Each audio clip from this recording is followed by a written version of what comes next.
Warning, the 2026 Solar Warden Activation just leaked. Klaxons blare. A hangar door crawls open. Over the comms, activation confirmed, DNA match acquired. Someone breathes. Return key window in 3-2. A stamp hits paper. The signature doesn't belong to anyone alive. The date flashes, November 12, 2026. Solar Warden go live. Here's the part nobody's ready for. The selection isn't voluntary. The contract is sealed. The key is in your mother's line. And the program using your DNA. It hides behind national databases you thought were safe. The clause triggering all of it is countersigned by a dead Admiral. Rewind. This started with a leak that shouldn't exist. The leak that shouldn't exist. An encrypted drive drops onto our desk with no return address, no note, just a 7-character passphrase, Warden 1. When it finally opens, there are 3 files, 1 manifest, 1 medical protocol, and a redacted contract with a signature block we'll get to later. Each file carries old naval OCR tags embedded in the metadata, the kind you used to see when fleet clerks ran dot-matrix scans through early 2000s systems. The first artifact, the manifest, reads like a deck log for ships that don't touch water. Waypoints labeled NTW3 and NTW5. Maintenance annotated against dark passes, synchronized to solar minima windows. Crew rotations listed in 180-day tours. The call signs, wardroom, bosun, keel, are straight out of naval tradition. And tucked in the margins are red grease pencil circles, 1 note twice. 2026, return key. The second artifact, the medical protocol, looks clinical until it doesn't. It specifies maternal line mitochondrial haplogroups with outlier resilience to ionizing radiation, flags pre-1940s cohorts for baseline epigenetic silence under field stress, and cross-references vestibular recovery metrics from innocuous balance studies. It reads like a sieve built to catch a particular body, alpha M. The protocol pairs biometric activation with mitochondrial resonance thresholds, a phrase that only makes sense if you're building a cockpit that reads the pilot like an electrical instrument. The third artifact, the contract, is a riddle. Activation on receipt of return key event, not to exceed Q4 2026. Liability waives extraterritorial engagement and non-state contact protocols. Then you get to the signature. The name matches an Admiral with a death certificate dated in the 1960s. The initials match a 1981 memo that uses the codename Project Warden, a precursor that will later be known, at least in rumor, as Solar Warden. If it's forged, it's done with error-correct ink aging in paper stock. If it's real, authority jumped across decades on purpose. Before we chase the contract, we have to talk about the echo in that manifest. In 2002, British hacker Gary McKinnon tunneled through thinly protected U.S. Space Command networks hunting for UFO files. He publicly claimed he found a spreadsheet labeled Non-Terrestrial Officers and logs of fleet-to-fleet transfers among ships with naval-style names that never sailed. His claims remain disputed by authorities, but they've persisted for over 2 decades. The terms on our leaked manifest, non-terrestrial waypoint nodes, fleet-style call signs, mirror the language McKinnon described. That doesn't prove anything by itself. It does something else. It sets off a pattern alarm. There's more. A polygraph log included with the medical protocol references a genetic gate keyed to mitochondrial markers. The subject is asked, "Did they tell you it was a pilot screen?" The answer is no, needle spikes. Not deception, stress. That gate sits at the junction of behavior and biology, where vestibular resilience meets mitochondrial stability. If you're building an interface that doesn't tolerate arrhythmia, panic hormones, or disorientation, you'd screen for people who stay coherent when the world tilts and the field hums. Now, the contamination problem. These documents shouldn't coexist. You don't usually find a flight manifest with non-terrestrial nodes sitting next to a medical protocol citing maternal haplogroups and a contract invoking non-state contact. Different compartments, different safes. Yet here they are, cross-quoting vocabulary, sharing marginalia. One note in the manifest, Alpha M, 80% maternal line match in current crews, lines up with the protocol's target cohorts. Another margin scrawl, abort on NTL-7 drift, shows up as a technical threshold in a separate memo discussing solar background noise. The bleed-through between files makes 2 possibilities ugly. A master forger who knows obsolete naval OCR idiosyncrasies, or a common origin buried in a program that never intended these compartments to talk. Stakes. If the leak is authentic, recruitment isn't a choice. It's a birthright you didn't ask for. Public DNA databases meant for ancestry fun become maps for eligibility. The screening you thought was a balanced study becomes a gate you already passed. Family histories turn into logistics problems. Imagine being told your kid isn't eligible for a scholarship because of a missing form, and then learning the missing form is a mitochondrial haplogroup your line never carried. There's a red flag that keeps glowing, the date. Not to exceed Q4 2026. Why plan a countdown decades in advance? The manifest schedules hug quiet windows in solar activity. The same pattern radio operators obsess over when the sun gets loud. The red-circled return key suggests a handshake event you either hit or miss. And if you miss, the note implies you wait 11 years for the next shot. The program's cadence isn't random, it's celestial. We need to address the elephant everyone drags into this room, the Ben Rich line. Late in life, the former head of Lockheed's Skunk Works is widely quoted as saying, "We already have the means to travel among the stars, but these technologies are locked up in black projects." The exact wording and context are contested, but the quote's persistence matters. Encountered alongside a custodial countersign bearing a maritime insurer's crest, and a contract that treats advanced hardware as leased property under external authority, the remark lands with new weight. If the tech is locked, who holds the key? Back to provenance. The manifest skin shows pre-2000s era compression artifacts you'd expect from an old naval office copier. The contract's paper stock, according to the embedded audit note, traces to a government printing office lot dating to the Reagan years. The medical protocol's typeface and pagination match a contractor's template from the early 2000s. Different times, one track. Chain of custody gaps still gape, but falsifying across decades with exacting material consistency isn't easy, and it isn't cheap. Here's where the story pivots. The outline of a program emerges. A fleet built off the books, a pilot pool selected by biology, and a clock set by the sun. The 2026 clause isn't a flourish, it's a boundary condition. The genetic gate isn't mysticism, it's a throttle against human collapse in a hostile field. And the manifest's quiet windows aren't superstition, they're signal hygiene. To understand why a birth line could open a cockpit, and how a disaster labeled training became the first real selection, we need to go back. The first time the gate flickered wasn't in a clinic, it was in a test that burned. The 1970s selection fires, a test disguised as disaster. 3 days after a memo-stamped wardroom, exploratory, circulates in a closed loop, an aerospace contractor in the 1970s opens the doors to what looks like a routine vestibular tolerance study. 7 volunteers, engineers, test pilots, 1 sonar officer on exchange, sign the standard waivers. The test bed is a centrifuge with an extra ring the paperwork calls a field modulator. The brief says nausea profiles, orientation loss, recovery curves. The floor smells like coolant and oil. Nothing about the room says history's about to blink. Stakes first. In that decade, spaceflight is a narrow aperture. Training weeds people for GS, not for fields. A future where a cockpit hums with a lattice that doesn't care about Newtonian comfort will punish the wrong nervous system. If a body can't hold coherence when the frame misbehaves, a ship and everyone near it pays. The test promises data. The truth is they're shopping for something else. People whose bodies refuse to let go when the world tilts past normal. And someone in the back of the room already knows what to call them. They just won't say it yet. Action. The first run is benign, incremental spin, mild disorientation, standard saccades. The second introduces the modulator. The room's fluorescent buzz picks up a beat you feel in your molars. Subjects track a horizon line on a screen, while a tone sweeps low to high. For washout in 30 seconds, vomit bags, I flutter, heart rate spiking. Then the strange part. 7 subjects ride through a sequence the lead tech later calls impossible threshold. Their nystagmus cancels early. Their palms sweat, yes, but their heart rhythms settle. One hums a steady note under his breath, and locks his gaze as if the room owes him a debt. A nurse writes coherent under field, in the margin where she should have written recovered. Minutes later, a blackout order. The supervisor's radio snaps tight, and base security stations at both doors. The printouts vanish into a gray envelope stamped with a Naval Audit Authority code. The clipboard with hand timings disappears into a briefcase you don't borrow pens from.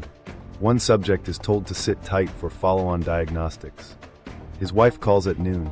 The receptionist says he'll be late for dinner. He never returns to payroll. 2 weeks later, his family receives a national security letter reminding them of their non-disclosure obligations about aerospace medical participation. They don't even own a lawyer to ask what that means.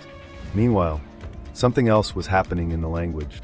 A memo that shouldn't exist in this room references ASW in orbit, anti-submarine warfare reimagined above the Kármán line, sonar grammar grafted onto space. Another page ties space frame C to pilot phenotype alpha. Early DNA screen language hiding in technobabble, maternal markers, vestibular resilience, cardiac steadiness under radiative load. Nobody in that hallway says mitochondria out loud, but the protocol writers behind the glass are already thinking about it. The maternal inheritance, the odd pockets of resilience some naval families show after exposure, the mtDNA studies trickling in that will later suggest differential radiation resilience. Impact. The test changes selection from performance to heredity. Up to that point, you picked pilots for what they could do under training. After that day, you pick them for what their bodies refuse to quit on when the field makes no sense. The 7 impossible threshold subjects become the seed list for follow-ups disguised as research grants and wellness checks. The centrifuge gets a quiet retrofit. The field modulator develops a maintenance log nobody can sign without a blue countersign. The contractor's accounts start reflecting maritime endowments that don't belong on an aerospace ledger. And in a footnote almost nobody reads, a nurse's observation, coherent under field, becomes doctrine. Here's where it turns from clinical to human. A brother flips open a lunch pail and finds a napkin with a phone number and the words, "Don't call." A wife gets a postcard from a coastal town they've never visited. No return address, just a date and a diner name. She goes. A man in uniform orders coffee, pays, and walks out. She waits an hour. The postcard burns a hole in her purse for years. Complications follow fast. 2 subjects fail a retest months later. Cardiac arrhythmias clustered right at the onset of the rotating field exposure. One collapses with a nosebleed while the examiner mutters, "We're done," and leaves the room. An off-books clinic opens near the test hub with a name that sounds like a rehab center, but bills as occupational medicine. The paper trail labels it reassignment. Families call it something else, vanishing. What nobody knew at the time was how the vocabulary would cross-pollinate. Alpha M leaves the test lab and shows up in procurement chatter. Space Frame C finds itself in a titanium order that overshoots shuttle needs by 23% and lands in a warehouse ledgered through a maritime trust. ASW in orbit appears in a training schedule inside an anti-sub school, as if someone were teaching 2 skies in one classroom. The centrifuge hum becomes a hangar whisper.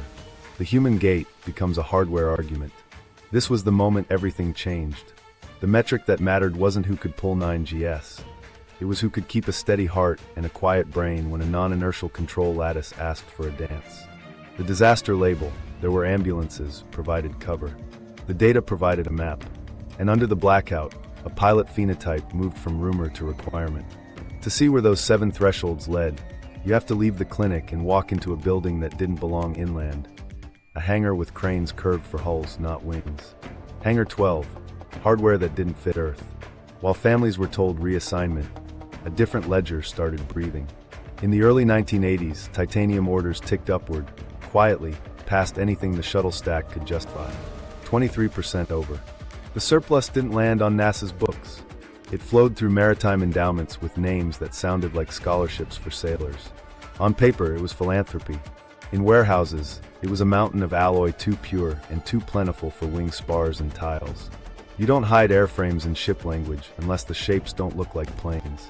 Inland, far from any harbor, cranes rose inside boxy buildings with roof trusses curved like ribs. The spec sheets called them ceiling gantries, but the clearances were wrong for tail fins. They fit hull arcs. The floor rails weren't spaced for landing gear. They tracked keel lines. A foreman logged a purchase order for mandrels the size of a bus and wrote "Radius B," where an aircraft mechanic would have written "wing route." Technicians who rotated through left odd notes in maintenance logs. Thermal skin checks referred to radiative panels, with emissivity targets beyond the shuttle's black tile lore. The phrase TPS still appeared, but there was a new column, cold sink cycles, that didn't behave like cryo tanks bleeding off boil-off. Instead of warming, systems dropped to even colder equilibria after long, silent nights. No turbopumps whined. No vent plumes curled. The graphs fell into smooth plateaus, as if the craft drank heat and stored it like ballast. A microstory slipped out of a toolbox. A mechanic told a cousin he'd seen stars at noon, through a seam. He said a gasket light test failed. They cracked a panel, and in the dark behind the bay he saw pinpricks that didn't move with the sun. He wasn't poetic. He just said it put a taste in his mouth he couldn't spit out. Weeks later, his name wasn't on the schedule. The bay got a new badge reader with a blue crest no one could place. Meanwhile, the shipping manifests for those maritime endowments kept turning up in desert towns. Heavy haulers crawled along night roads with modules shaped like slices of a ring. The permits labeled them dry dock segments. No river fed the site. A salt flat did.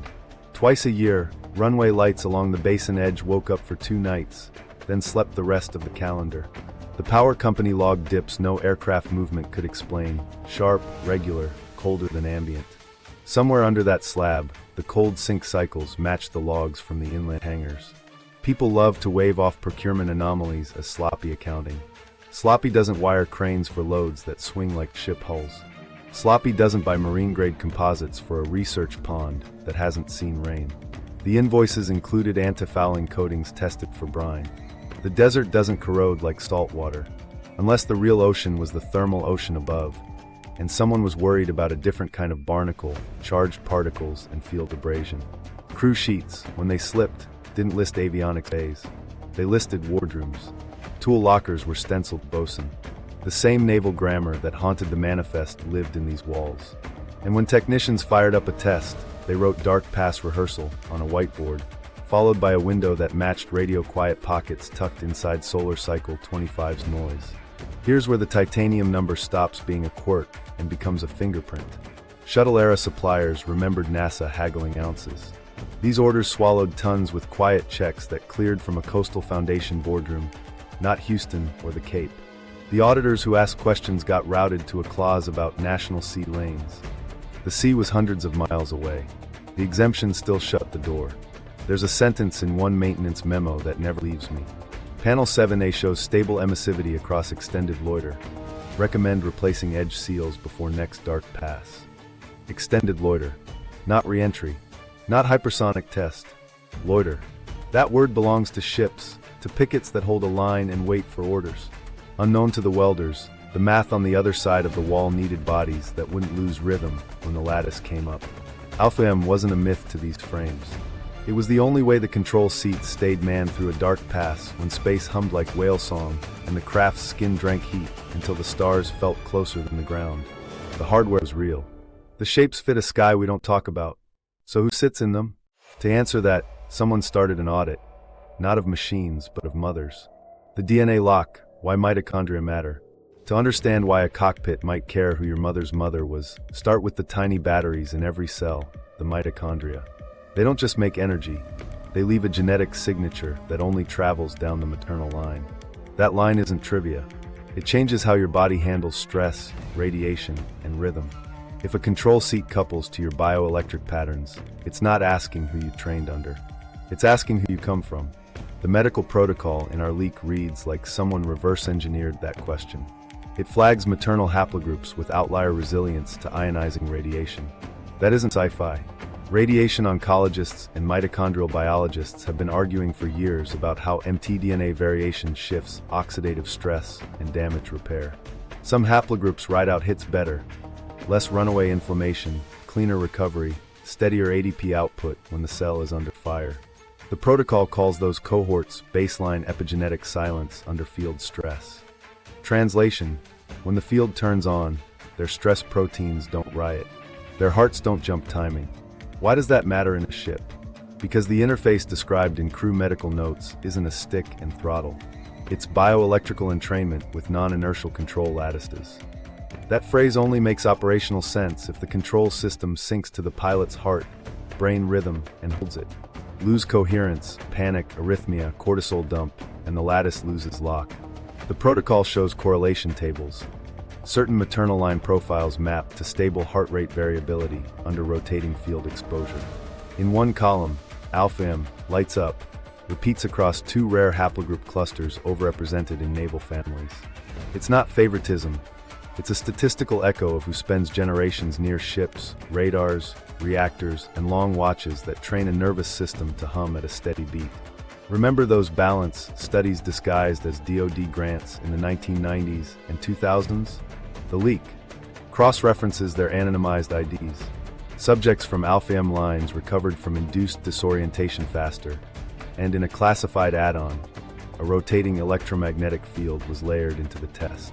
A handful stayed coherent. A contractor's margin note labeled them phase-locked subjects.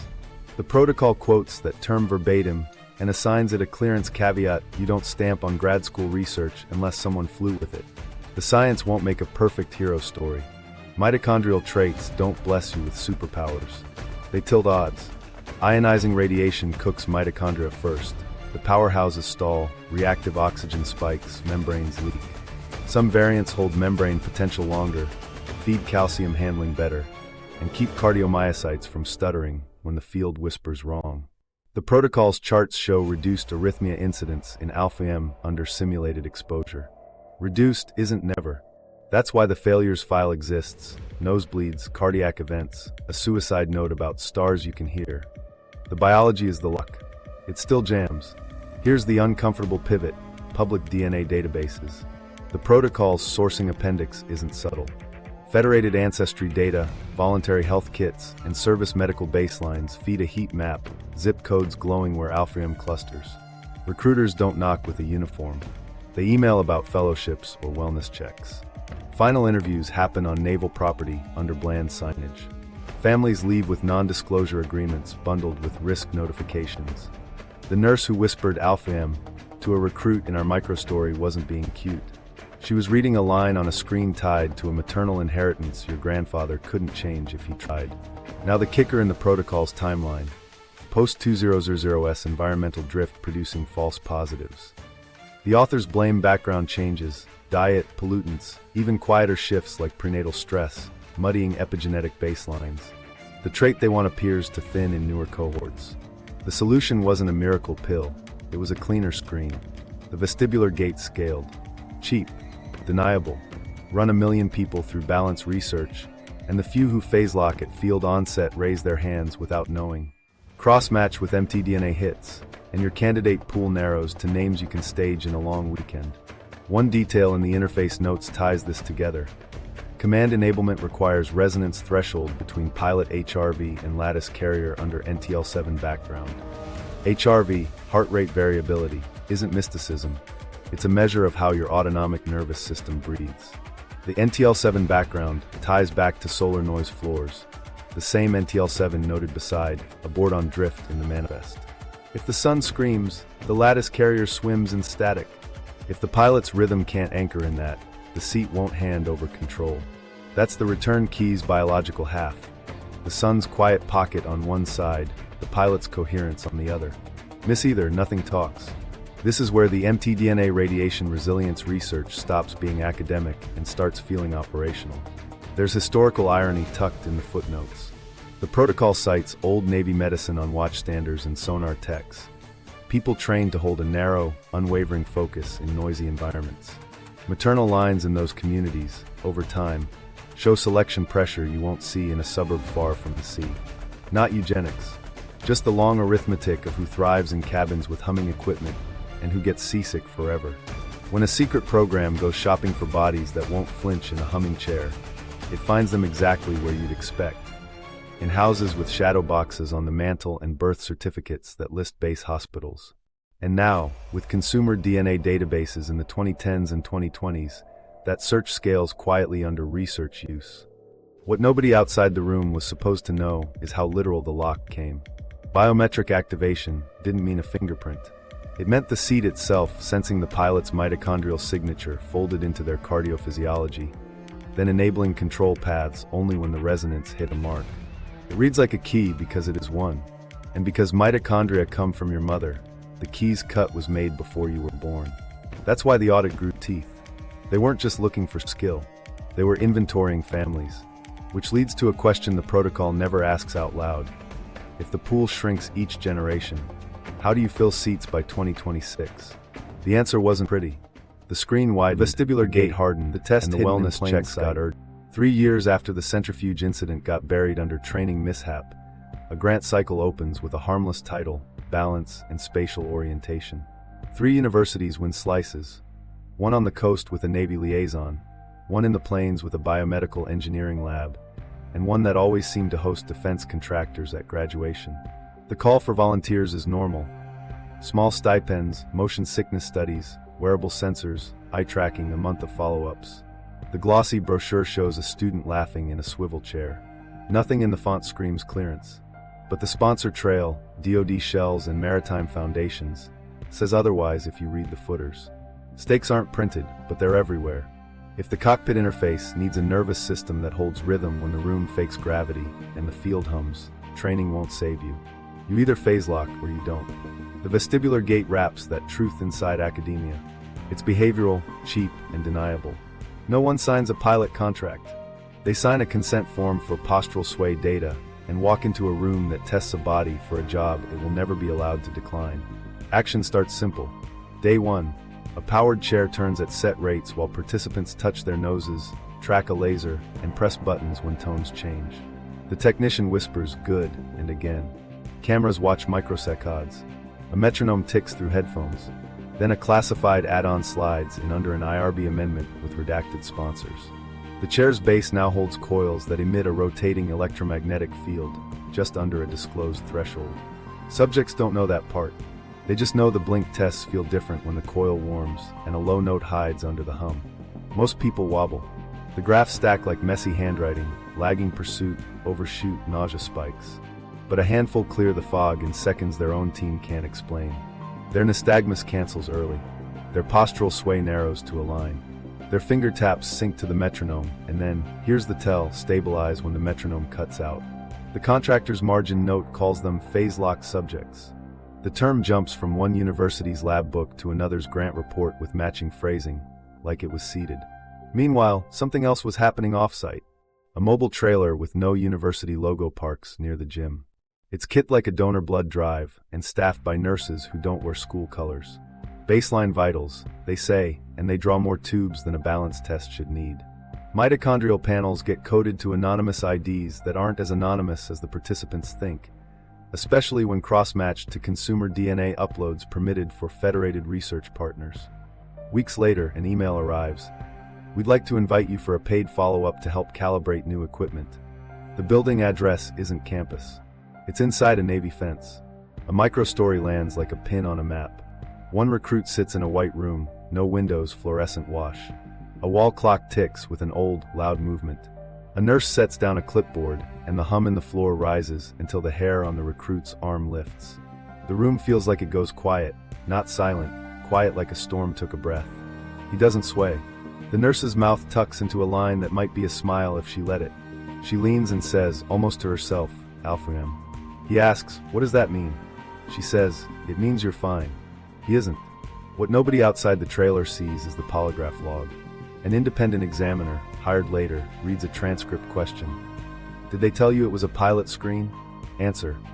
No, the ink spikes, somatic tremor on the word pilot, not deception markers. Stress, not story. The gate hides its purpose so the data stays clean, so nobody self-selects out on ethics or fear. You think you're helping with dizziness studies. Meanwhile, the program cross-matches your recovery curve to maternal line markers from your health kit and assigns you a color on a dashboard only a handful of people can log into. Impact lands in 2 directions. For the program, the vestibular gate becomes the perfect filter. It scales to thousands, flags dozens, and surfaces a handful who hold coherence when the lattice would otherwise throw you. It's cheap, no rockets, no ranges, and it's deniable. Publish the baseline data, redact the coil, cite peer-reviewed vestibular papers while the classified add-on hides in an IRB amendment. For the people it captures, the gate is a door you didn't know you walked through. A fellowship turns into a wellness check that turns into a staged weekend at a rehab center with per diem cash, and a non-disclosure stapled to a medical risk notice. Some lose the plot only when they see a wardroom sign where a lab sign should be. There's a complication that matters.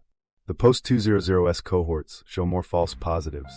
Environment drifts, stress. Baselines shift, and epigenetic noise fools the metrics. So the add-on tightens, longer coil exposure, more precise metronome cuts, heart rate variability lock as a gating variable. The gate hardens. A few wash in who shouldn't. A few wash out who would have saved a seat. That's where the failure logs come from. Cardiac events on retest, a nosebleed on the chair, a subject who writes about stars you can hear and doesn't come back.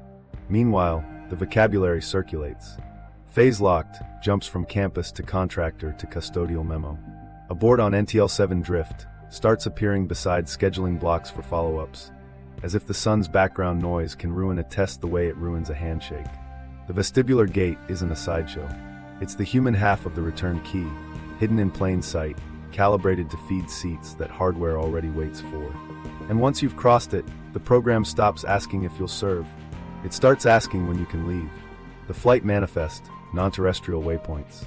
Open the file and the tone changes. This isn't theory. It's a schedule. At the top, a header that would look mundane anywhere else.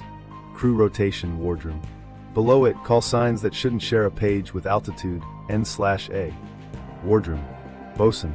Keel. The kind of names you stencil on a locker that smells like diesel and salt. Only the next column lists NTW nodes, and the coordinates don't belong to any ocean. They line up with orbital regimes radio amateurs know by heart, and which McKinnon's claims hinted at with those fleet-to-fleet transfers. Stakes sit between the lines. If this is operational, then people are living up there for half a year at a time. Families on the ground think their kid took a fellowship. In this ledger, that fellowship is a 180-day tour between waypoints that never touch down. You don't assign 27 to 39-year-olds to 6-month cycles if you're testing.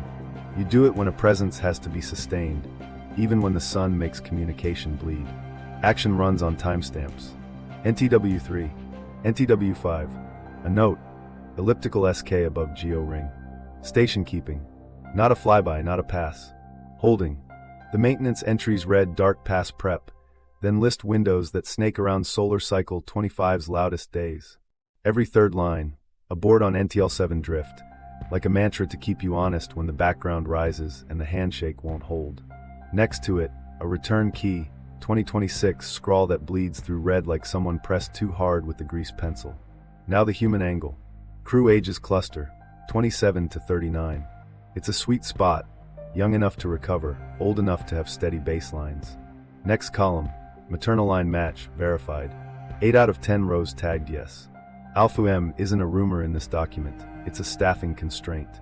A single asterisk beside one name notes provisional, pending vestibular gate retest. The following month, that name disappears from the rotation and reappears in a maintenance memo as a consultant. That isn't a demotion, it's a compromise, keep the brain, pull the body off the seat. There's a scribble I can't shake, between nights. It shows up on a birthday card text dropped into the manifest as a morale note. We cut cake between nights. It says in cramped handwriting, I'll owe you too. Someone taped that into a duty log. You don't fake that sort of thing for effect. You stick it there because a crew chief wanted whoever filed the next watch to remember there was a person in the seat the last time the panel flickered. Parallel to the crew blocks, a column titled Fleet to Fleet Transfer Auth uses a code that feels familiar. If you've ever heard Gary McKinnon's account of non-terrestrial officers and fleet-to-fleet transfers, this is where your chest tightens. The manifest transfer codes marry naval grammar to off-planet logistics, keel to wardroom, payload handoff in dark. Not a resupply truck. A handover between platforms with no runway. The ships McKinnon claimed were named with admirals don't appear here, but the structure, officer billets attached to non-terrestrial positions, transfers authorized like you'd move a petty officer between destroyers, echoes too neatly to call coincidence and walk away. Maintenance cycles tell their own story. Radiative skin check, post-loiter, followed by emissivity targets that line up with the Hangar 12 logs. Cold sink cycle verify, panels 4 to 9. Again echoing inland thermal curves that go colder after long holds. And tucked in the bottom corner, a line item. Interface calibration, HRV matched to carrier. That's our cockpit note from the medical file, living here as a pre-deployment checklist. If the pilot's rhythm won't lock to the lattice before the window, the seat stays cold and the tour's reassigned.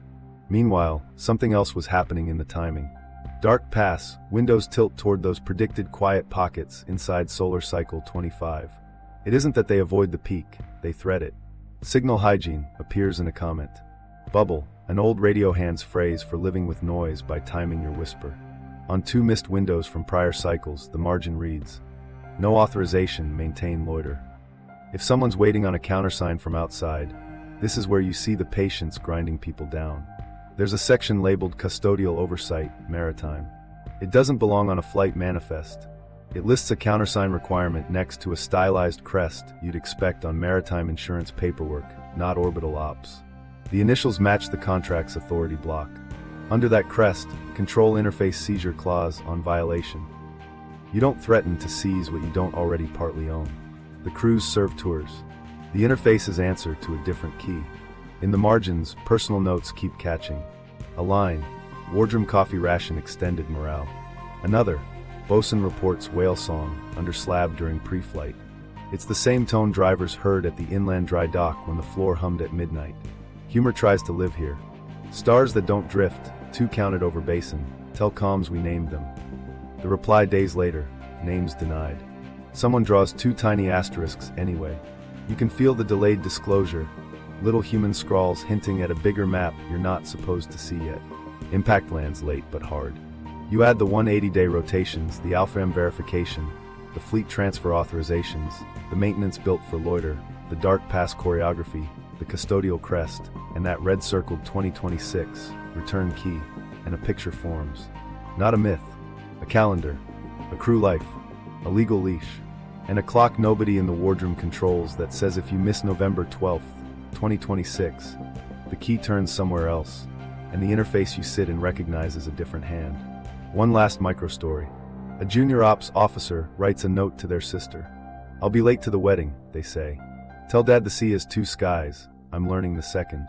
It's a line that shows up again years later, in a Senate staffer's resignation letter. "I was told the Navy has 2 skies."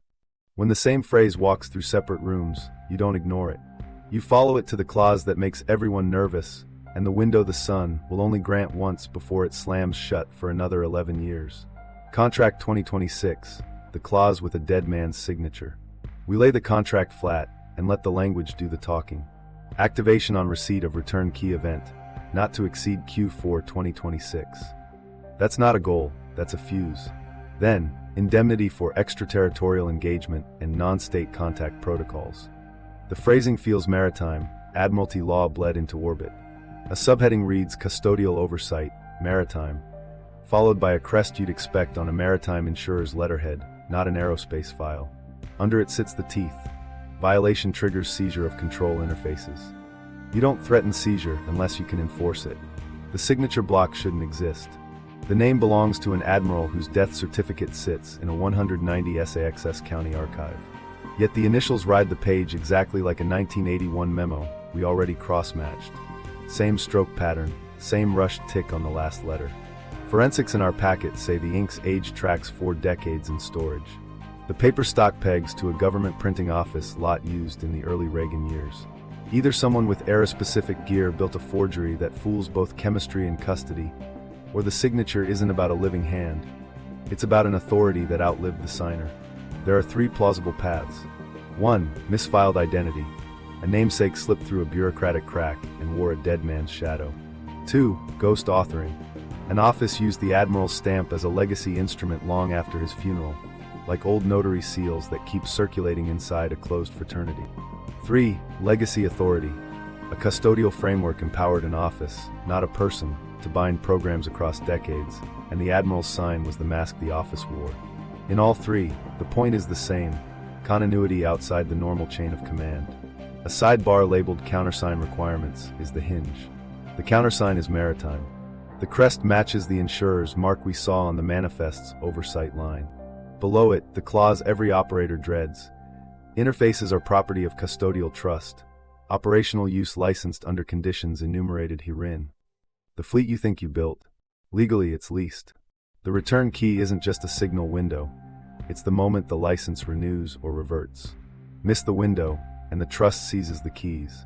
The vocabulary aligns with earlier memos in a way that makes copy-paste unlikely. Return key, NTL7 background. Phase alignment, dark pass.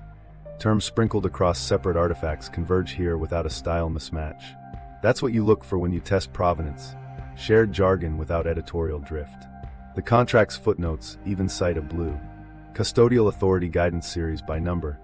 The same family of numbers we saw redacted in logistics ledgers funding inland dry docks. The roads keep meeting. Meanwhile, something else was happening in the enforcement paragraph. Extraterritorial engagement isn't a chest-thumping phrase about foreign soil. It's about jurisdiction when your ship lives between nights. It provides a shield against terrestrial courts and a bridge to a maritime custodian that treats orbit like another ocean. The kicker: non-state contact protocols. You could stretch that to mean contractors. You could, but nestled beside custodial countersign, the implication leans heavier: contact bounded by an authority that isn't strictly national. The 2026 not to exceed date isn't arbitrary. The scheduling appendix ties activation to return key window attainment under NTL 7, which we've already traced to quiet pockets inside solar cycle 25. The clause doesn't ask for launch, it asks for handshake. Activation on receipt means the flip gets thrown when the window opens and the countersign arrives. If no countersign, maintain loiter, reattempt in next qualifying window. The penalty provisions don't wait 11 years. They float. On repeated non-fulfillment, custodial trust may exercise interface seizure. The trust holds leverage patients can't blunt. We need to talk about Ben Rich. People argue about the exact words, but the spirit of his late life remark hangs over this page. We already have the means locked up in black projects. Lock implies a key holder. This contract names one, not a person, a trust, with a maritime crest and seizure rights. When you put Rich's warning next to a lease on control interfaces, the silhouette sharpens. The tech is locked. The key isn't ours alone. There's a human echo buried in a compliance note. Crew selection shall comply with medical interface specifications. Deviations require custodial waiver. That's Alpha-M codified. Even the body becomes subject to lease terms. A separate page addresses family communications morale, as if to remind counsel that behind clauses and countersigns, people bake cakes between nights. Forensics keep batting down easy outs. The metadata on the scan shows pre-200S OCR artifacts consistent with naval office equipment. Curled baseline, misread ligatures, the same glitches our manifest carries. The page numbers use a contractor's template we saw on the medical protocol. Cross-document pen pressure analysis matches initials across 3 signatures, and the oxidation on the ink reads time, not artifice. Chain of custody still gapes, but to fake this you'd need a time machine and a payroll for ghosts. Impact then: a countdown anchored to the sun, a license bound to a maritime custodian. A fleet built inland and spoken of like ships. Pilots selected by a gate their mothers gave them. And a dead admiral's hand, or what it represents, holding a pen that writes across decades. If you've been wondering who could carry a clock from the 198s to a November night in 2026 without dropping a second, the answer sits in the countersign. A program behind the program, the Custodians, kept time. Now we follow their trail. The Custodians, the program behind the program. While the contract spelled out teeth, the countersign gave the teeth a body. Follow that crest, and you land in a corridor nobody campaigns on: Blue Custodial Authority. The phrase appears in redacted briefs that never say DoD or NASA.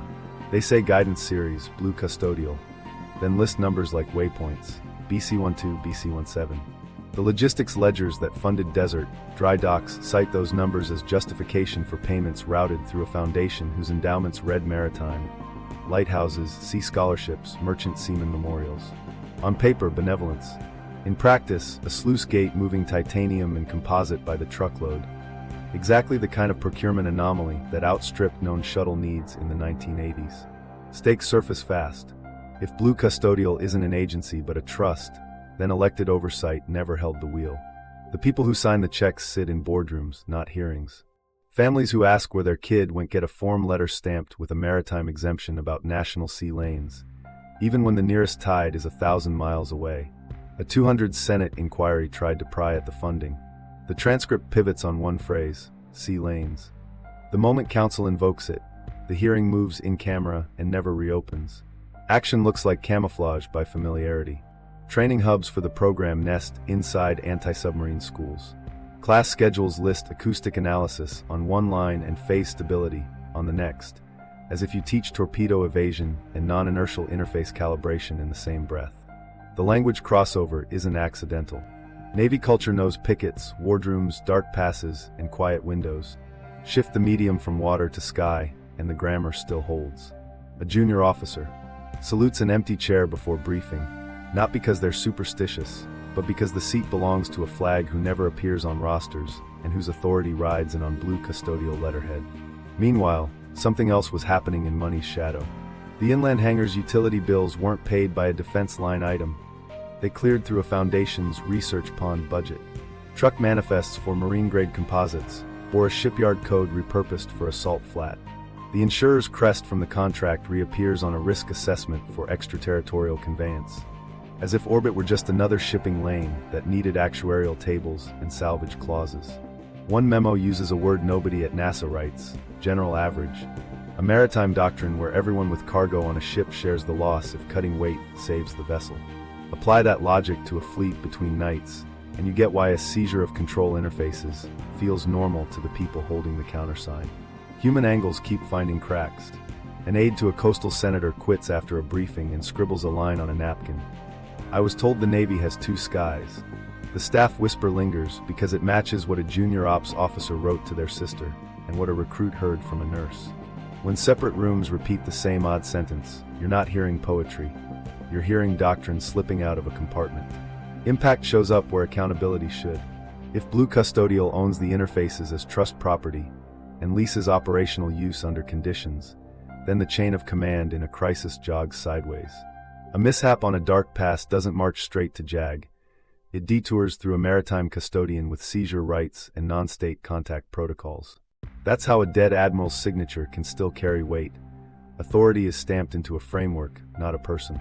Continuity of command becomes continuity of contract. Complications sharpen in personnel files. Deference patterns cluster around an office labeled A/Blue. Orders arrive with naval cadence decades out of date. The voice in a leaked briefing speaking like the 197s never ended. A retired flag acting under custodial proxy? The trend lines point that way. It's not nostalgia. It's an anchor.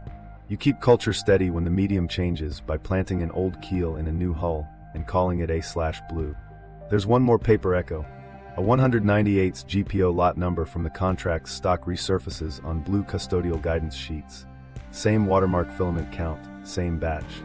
Forensics say that doesn't happen by accident across decades unless a single supply chain stayed in-house. If you're trying to fake this, you don't invent the watermark filament count nobody checks. If you're running it, you do, because small consistencies keep your compartments aligned. So who are the custodians? Not aliens, not caped councils, just a private public braid old navies understand. A maritime trust with insurer logic, a board that treats orbit like a sea, and a cadre of officers seconded to a sky the public doesn't admit exists.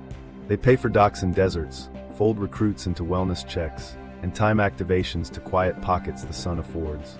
They don't write op-eds. They write lease terms.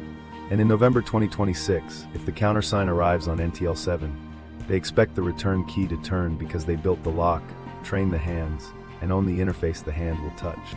The return key, solar cycle, and the signal window. While A/Blue kept culture steady, and the custodians held the lease, the sky itself set the tempo. The manifest's red scrawl, 2026, return key, wasn't superstition. It pointed to a slot the sun rarely grants. A narrow pocket inside the roar of Solar Cycle 25 when signal hygiene finally beats the noise. Stakes first. If the fleet's legal use depends on a countersign, and that countersign rides a fragile frequency that hates static, then families aren't waiting on a launch, they're waiting on quiet. Miss the pocket, and every wellness check becomes a calendar error. Seats stay cold, leases sour, seizure clauses step forward. It's not a drama beat, it's contract enforcement measured in sunspots. Action sits in the notes the manifest barely hides. Solar activity runs on an 11-year rhythm. Peaks make engineers curse, charged particles flood space, ionospheric layers churn, HF bands snap like wet rope. But amid the storm, there are eddies, brief dips where the background softens and a whisper slides through. Solar Cycle 25's predicted peak in late 2025 through 2026 is textbook for this pattern. The technical memo taped to the back of the crew schedule calls it NTL7 background, with a handwritten ad. Phase alignment achieved when background equals NTL7 threshold. The math isn't elegant prose. It's thresholds and margins, the way sonar techs mark a moment when the ocean goes still enough to hear a screw turn. Meanwhile, something else was happening in the archives. 2 prior cycles show windows that came and went, late 1990s, early 2010s. The logs mark them with the same precision. Quiet pockets inside peak, duration 9 to 14 minutes, repeat 27 days. Next to each, a phrase that chews morale. No authorization. The fleet loitered. Crews trained. The countersign never arrived. Maybe the net on the other side wasn't ready. Maybe the custodians withheld. Either way, the return key didn't turn, and the claws slid forward 11 years like a tide. Here's where radio hands nod. In storms, you don't fight noise with power, you wait for phase. The memo diagrams a carrier nested inside layered interference, then circles a path where pilot HRV coherence. The same lock the medical file prized. Helps the interface discriminate signal from background. It's a paired dance. Sun's background drops to NTL7. Pilot locks heartbeat to lattice. Interface finds phase, handshake completes. Pull any leg, no quiet pocket, no coherence, no lattice, and the key hits brass and won't seat. There's a scheduling page that reads like a chaplain's calendar. Dark passes, those long, silent holds, stack along predicted quiet pockets starting Q3 2025, fattening into late 2025 and early 2026, then tapering. Calibration blocks snap to those dates. Crews sit in seats built to drink heat and wait for a carrier to clear its throat. The caution lines multiply. Abort on NTL7 drift, maintain loiter on no auth. Do not consume return key window for test traffic. In plain speech, don't waste the one breath we might get on chatter. A microstory rides the margin. We held 10 minutes in dark, comms said, not yet. Felt like a church where nobody lights the candle. You can hear the restraint in that line. The tech is ready. The bodies are ready. The law is waiting. The sky alone decides. Meanwhile, the ground preps and whispers. Airspace notices masquerade as balloon studies, closing corridors in coastal arcs that line up with the inland docks hum cycles. Power companies file routine maintenance notices that coincide with predicted pockets. A weather station near the salt flat starts recording low-frequency anomalies, subtle, regular. Just before dawn on days the memo highlights in yellow. None of it says activation. All of it says timing. There's a chart with colored bands that looks innocent until you read the legend. Orange, predicted solar maxima turbulence. Pale blue, historical quiet eddies inside maxima. Green hash, NTL7 attainment probability greater than 0.6. Across Q4 2026, 3 green hashes sit like stones you hop across a creek on. Next to each an operations note. Crew rest advanced, interface pre-bias, custodial liaison on hotline. You don't stage that much choreography for a rumor. What nobody in the wardroom can fix is the part that lives outside the hull. The countersign. The contract says activation on receipt of return key event, then ties event to both NTL7 and a custodial countersign. If one arrives without the other, nothing flips. That's why the prior cycles cut so deep. The sun did its part, the countersign stayed dark. The manifest answers that with patience and a threat. On repeated non-fulfillment, custodial trust may exercise interface seizure. It's the quietest hardball you'll ever read. Now the human hinge. The same biology that puts a pilot in the seat becomes part of the signal chain. Heart rate variability, the tiny accelerations and decelerations between beats, has a frequency content that shifts with breath and stress. The interface looks for a band that matches the lattice carrier when NTL7 drops. A calm pilot isn't just nice to have, they're a filter.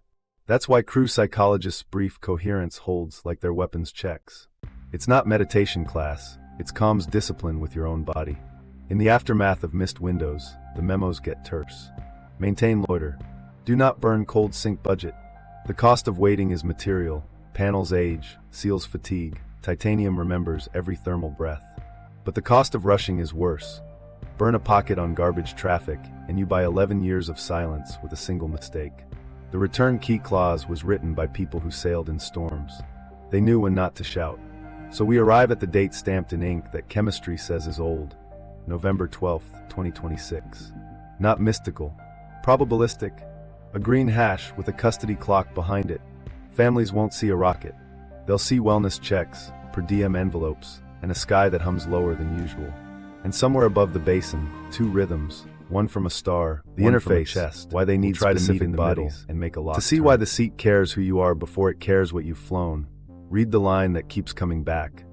bioelectrical entrainment with non-inertial control lattices. That isn't poetry. It's a coupling problem. The lattice, whatever geometry lives under those radiative panels, runs a carrier that wants a stable partner. Not a joystick, a rhythm.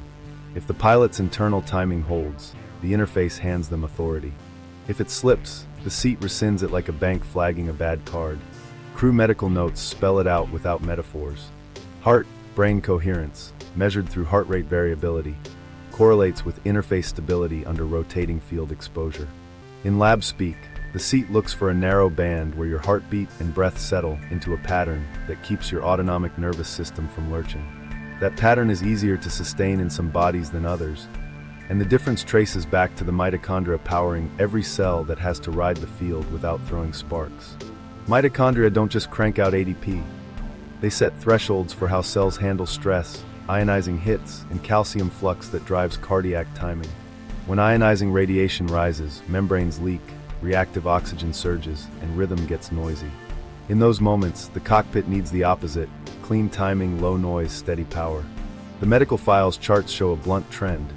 Pilots from alpha-M maternal lines keep membrane potential longer, show fewer radiation-induced arrhythmias in simulation, and re-establish heart-brain coherence faster after the lattice powers. Reduced isn't perfect. It's enough for the carrier to find them again.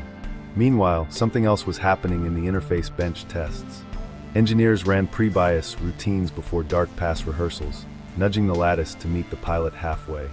When pre-bias aligned with the pilot's natural HRV band, lock latched in seconds and stayed latched even as background noise crept up. When it missed, pilots sweated into towels while the carrier hunted and slipped. The notes make a point of it. Do not chase pilot, bias to biological band or abort. The machine bends because the biological band won't. The radiation angle isn't window dressing. Field exposure isn't just EM fuzz. It's a mixed bath that bruises mitochondria first. In cardiomyocytes, that damage shows up as timing stutter and errant depolarization, exactly the kind of noise that shreds coherence. The protocol's alpha-M tables map to pilots who keep the stutter at bay. You can call it resilience. The interface treats it like a requirement. The minute your rhythm goes sloppy, control paths gray out. The seat would rather fly itself than follow a hand that's jittering. There's a training layer, but it's secondary. Crews practice coherence holds the way sonar teams practice breathing between pings, counting, pacing, letting the baroflex do its job. Discipline helps. It doesn't rewrite mitochondria. That's why the screen waits maternal line hits so heavily before it spends a dime on training. You can polish a steady metronome. You can't tune a broken one into a conductor. Microstory: a pilot candidate sits post-calibration, electrodes scalloped along their ribs. The tech calls out, carrier live, and the room's hum tilts. On the monitor, the HRV band narrows and brightens. The candidate's jaw unclenches. The lattice finds them. There's a visible snap in the trace when lock takes. For 90 seconds, everything holds. Then a tremor in the candidate's fingers, a thought they didn't catch, and the band smears. The carrier drops. The tech doesn't scold. She marks stress intrusion at 136, then circles baseline recovery rapid. The next day's block adds breath pacing. The day after, they hold 2 minutes. That's the dance, biology first, training and support. The interface doesn't care about rank, only rhythm.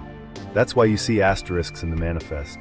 Provisional, pending vestibular gate retest. It's also why one brilliant systems officer ends up in maintenance after washout. Their brain can map the lattice. Their heart can't ride it. The seat isn't cruel. It's precise. Complication, and it matters to 2026. The post-200S drift in environment, diet, pollutants, chronic stress, nudges epigenetics in ways the interface can't ignore. False positives increase. Candidates who look right on paper smear under coil exposure. The program answers with longer pre-bias ramps, tighter HRV targets, more granular vestibular tasks. It helps at the edges. It doesn't conjure alpha-M where it isn't. One line in the bench doc ties biology to the return key like a knot. Activation enablement when pilot HRV carrier coherence overlaps lattice within NTL7 background. The sun's quiet pocket lowers the noise floor. The lattice raises a hand. The pilot's body must meet it. That's the triad. Miss any leg, solar drop, lattice phase, mitochondrial steadiness, and activation. Becomes rehearsal. Here's the human beat they never print. pilots learn to keep a promise to their own bodies. Sleep when the schedule says sleep. Salt the stew the way the medic says, not the way they like. Breathe to a metronome and mean it. It sounds small until you realize the seat is listening, and November only opens a few minutes at a time. The Audit, harvesting candidates from everyday life. While engineers tuned lattices and crews rehearsed dark passes, another machine woke up on the ground. A quiet audit that didn't look like recruitment. It looked like life. Health kits arrived in bright boxes promising ancestry surprises and wellness tips. Spit, swab, send. Ancestry uploads turned into family trees with pretty maps. Military pre-screens folded genetic consent into routine physicals. Balanced studies asked for volunteers with travel stipends and a gift card.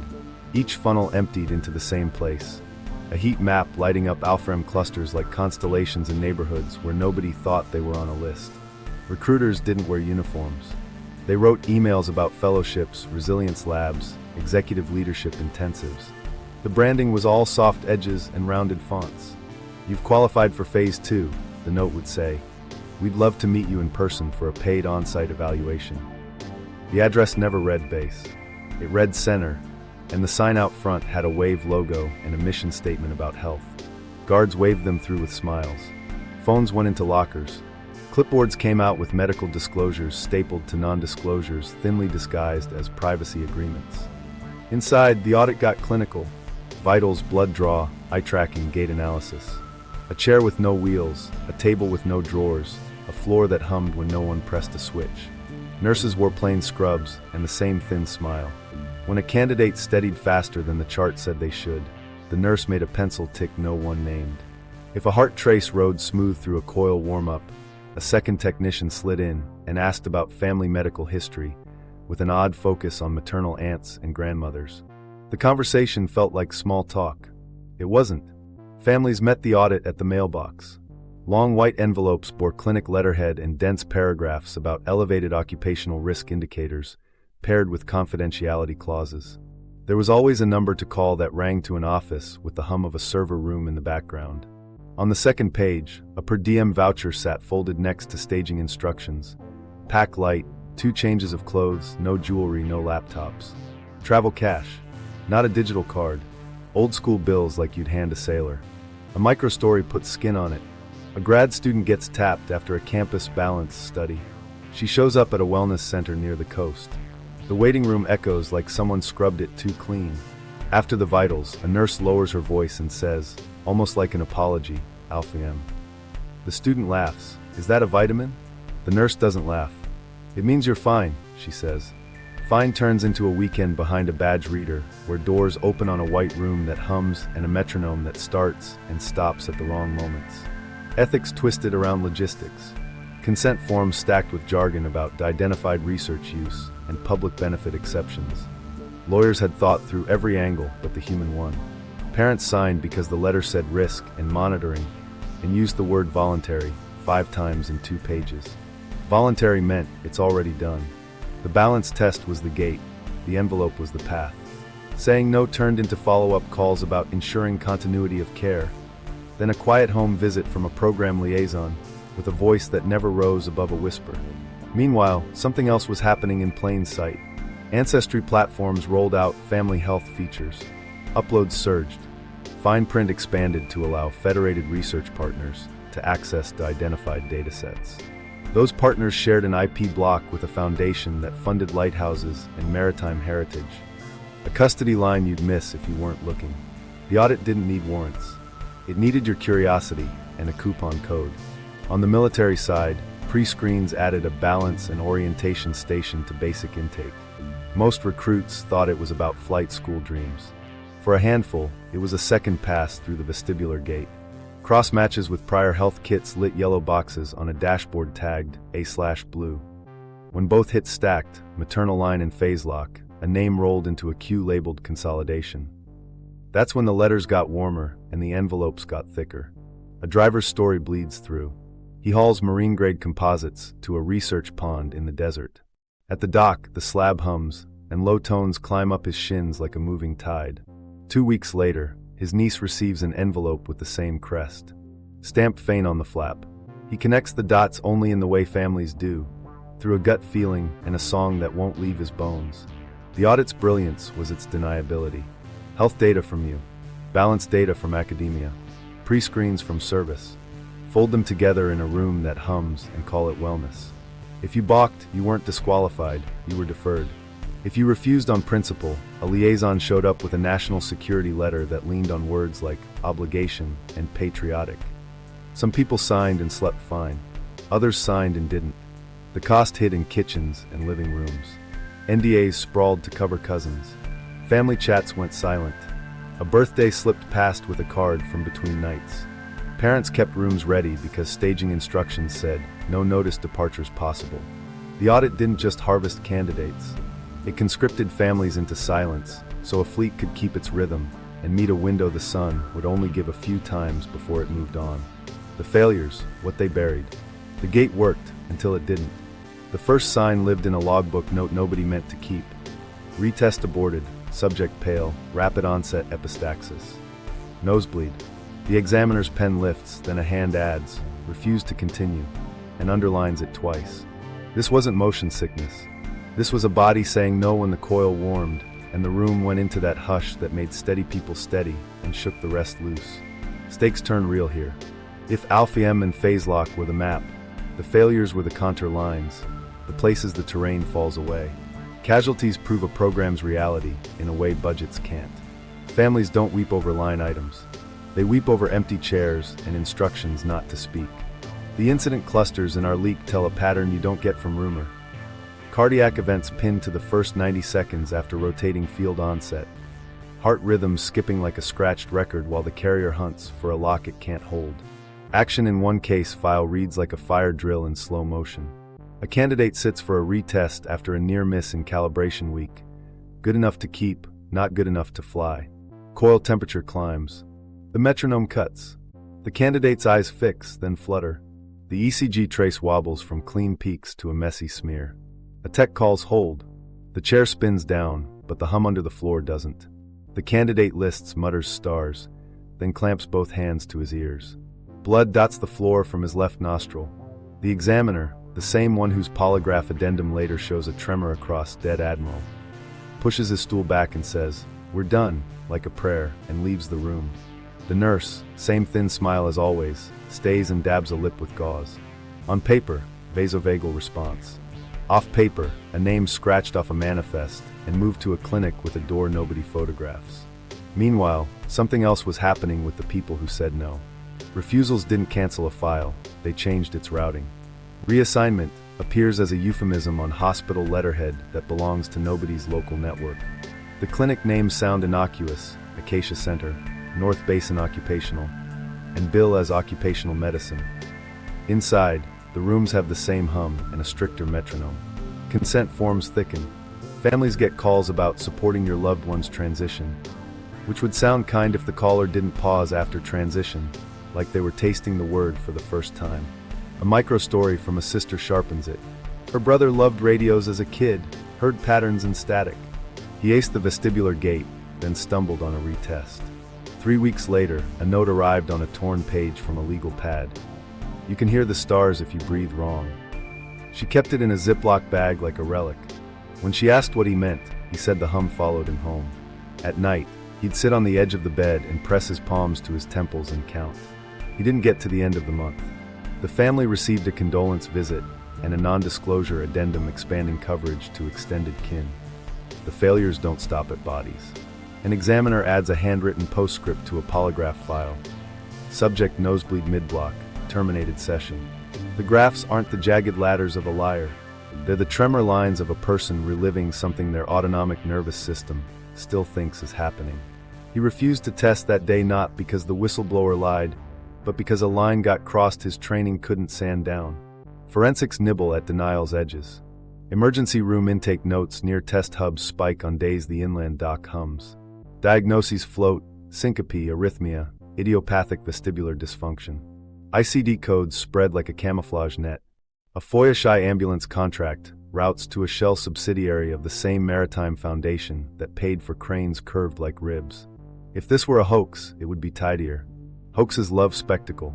This has paperwork, faded ink, and the thud of doors that won't open unless you already live behind them. And it rhymes with McKinnon's disputed but consistent claims and the Ben Rich quote that refuses to die. Meanwhile, the program learns. Maintenance logs add pre-bias to reduce shock. Psych briefs add breath pacing, and coherence holds. The coil comes up slower. The failures thin but don't vanish. Post-200's drift keeps biting. Stress baselines rise. Epigenetic noise muddies the lock. The solution is never stop. It's tighten. Longer ramps. Narrower HRV bands. More precise metronome cuts. Fewer people make it through. Those who don't become what the ledger calls consultants.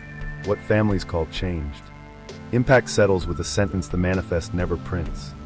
The bill for a kept secret is paid in small clinics, in NDAs that grow like ivy, in notes about stars that don't belong on a nightstand. Even if the ships were fiction, these injuries aren't. And because the injuries are real, the paper is real enough to warrant a different kind of proof, the kind ink, fiber, and metadata can't fake cheaply. That's where we go next, into the forensics that tie the human cost to the documents that drew the lines. Forensics, paper, ink, and metadata. You can fake a story with a good voice. You can't fake cellulose fiber counts and oxidized dye. So we put the leak on a table and stopped arguing opinions. We weighed paper. We smelled ink. We pulled metadata like fish bones from a scanner's throat. And everywhere, the timeline lines up with the 1980s procurement surge and the early 2000s template fingerprints. First, the contract stock. A sliver under a microscope shows filament inclusions that match a government printing office batch from the early 80s. Same rag content, same watermark filament spacing, the kind that makes archivists smile because it pins a decade without asking permission. The lot number embossed in ghost letters at the sheet's edge lines up with requisition logs we pulled from an old procurement ledger, 1981, distributed to select naval offices. That's not a smoking gun. It's the table you set guns on. It's also the same era that saw titanium consumption spike beyond public programs. Ink next. Dyes age. They oxidize in patterns you can't rush with a heat gun, unless you also mimic microfractures at the paper surface, and the way solvents wick along capillaries that only form when cellulose relaxes for decades. Spectrographs red peaks and shoulders that say for 0 years, not 4 months. Tiny copper traces in one signature's ink reservoir match brands common in naval typing pools at the time. You want to fake that? You'd have to guess which office bought which cartridge in a fiscal year your forger wasn't alive for. Handwriting analysis is a softer science until it isn't. 3 documents in the packet share a set of initials, on the contract, on a custodial guidance memo, and on a logistics authorization. Independent examiners map stroke order, pen pressure, lift timing, and the peculiar way the writer starved ink on the downstroke of the second letter. Not a match by feel, a match by math. The odds of a forger nailing microtremor frequency across media separated by years are not 0, but they line up with lottery tickets and lightning. Now the scan manifest. Everyone forgets scanners have habits.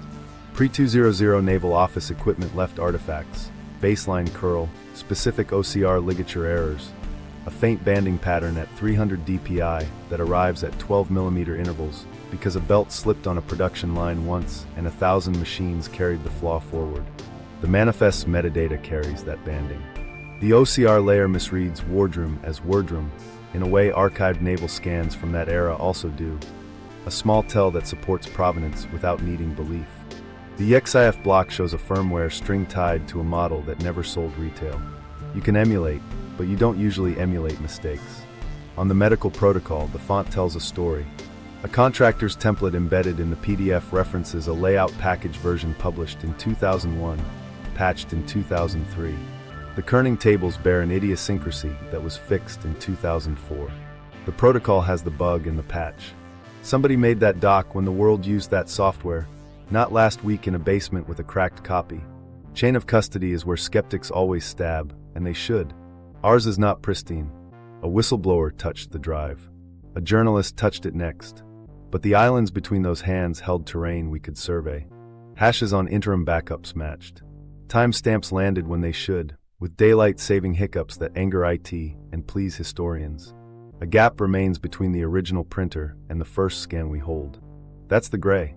But to forge what sits before us, you'd have to reproduce era-specific fibers, Inks, templates, scanner quirks, and marginalia across compartments that didn't talk to each other even when they shared a parking lot. Speaking of marginalia, the grease pencil return key. 2026, circles bleed wax into paper fibers in a way you only get when wax rides dust that's ridden the page for years. Under oblique light, you can see where a hand with a ring pressed too hard and deformed the fibers. The ridge pattern mirrors slight callus spacing we later see in an ops note stuck into the same folder. That's not mysticism, that's pressure mapping. We tested the envelopes, too.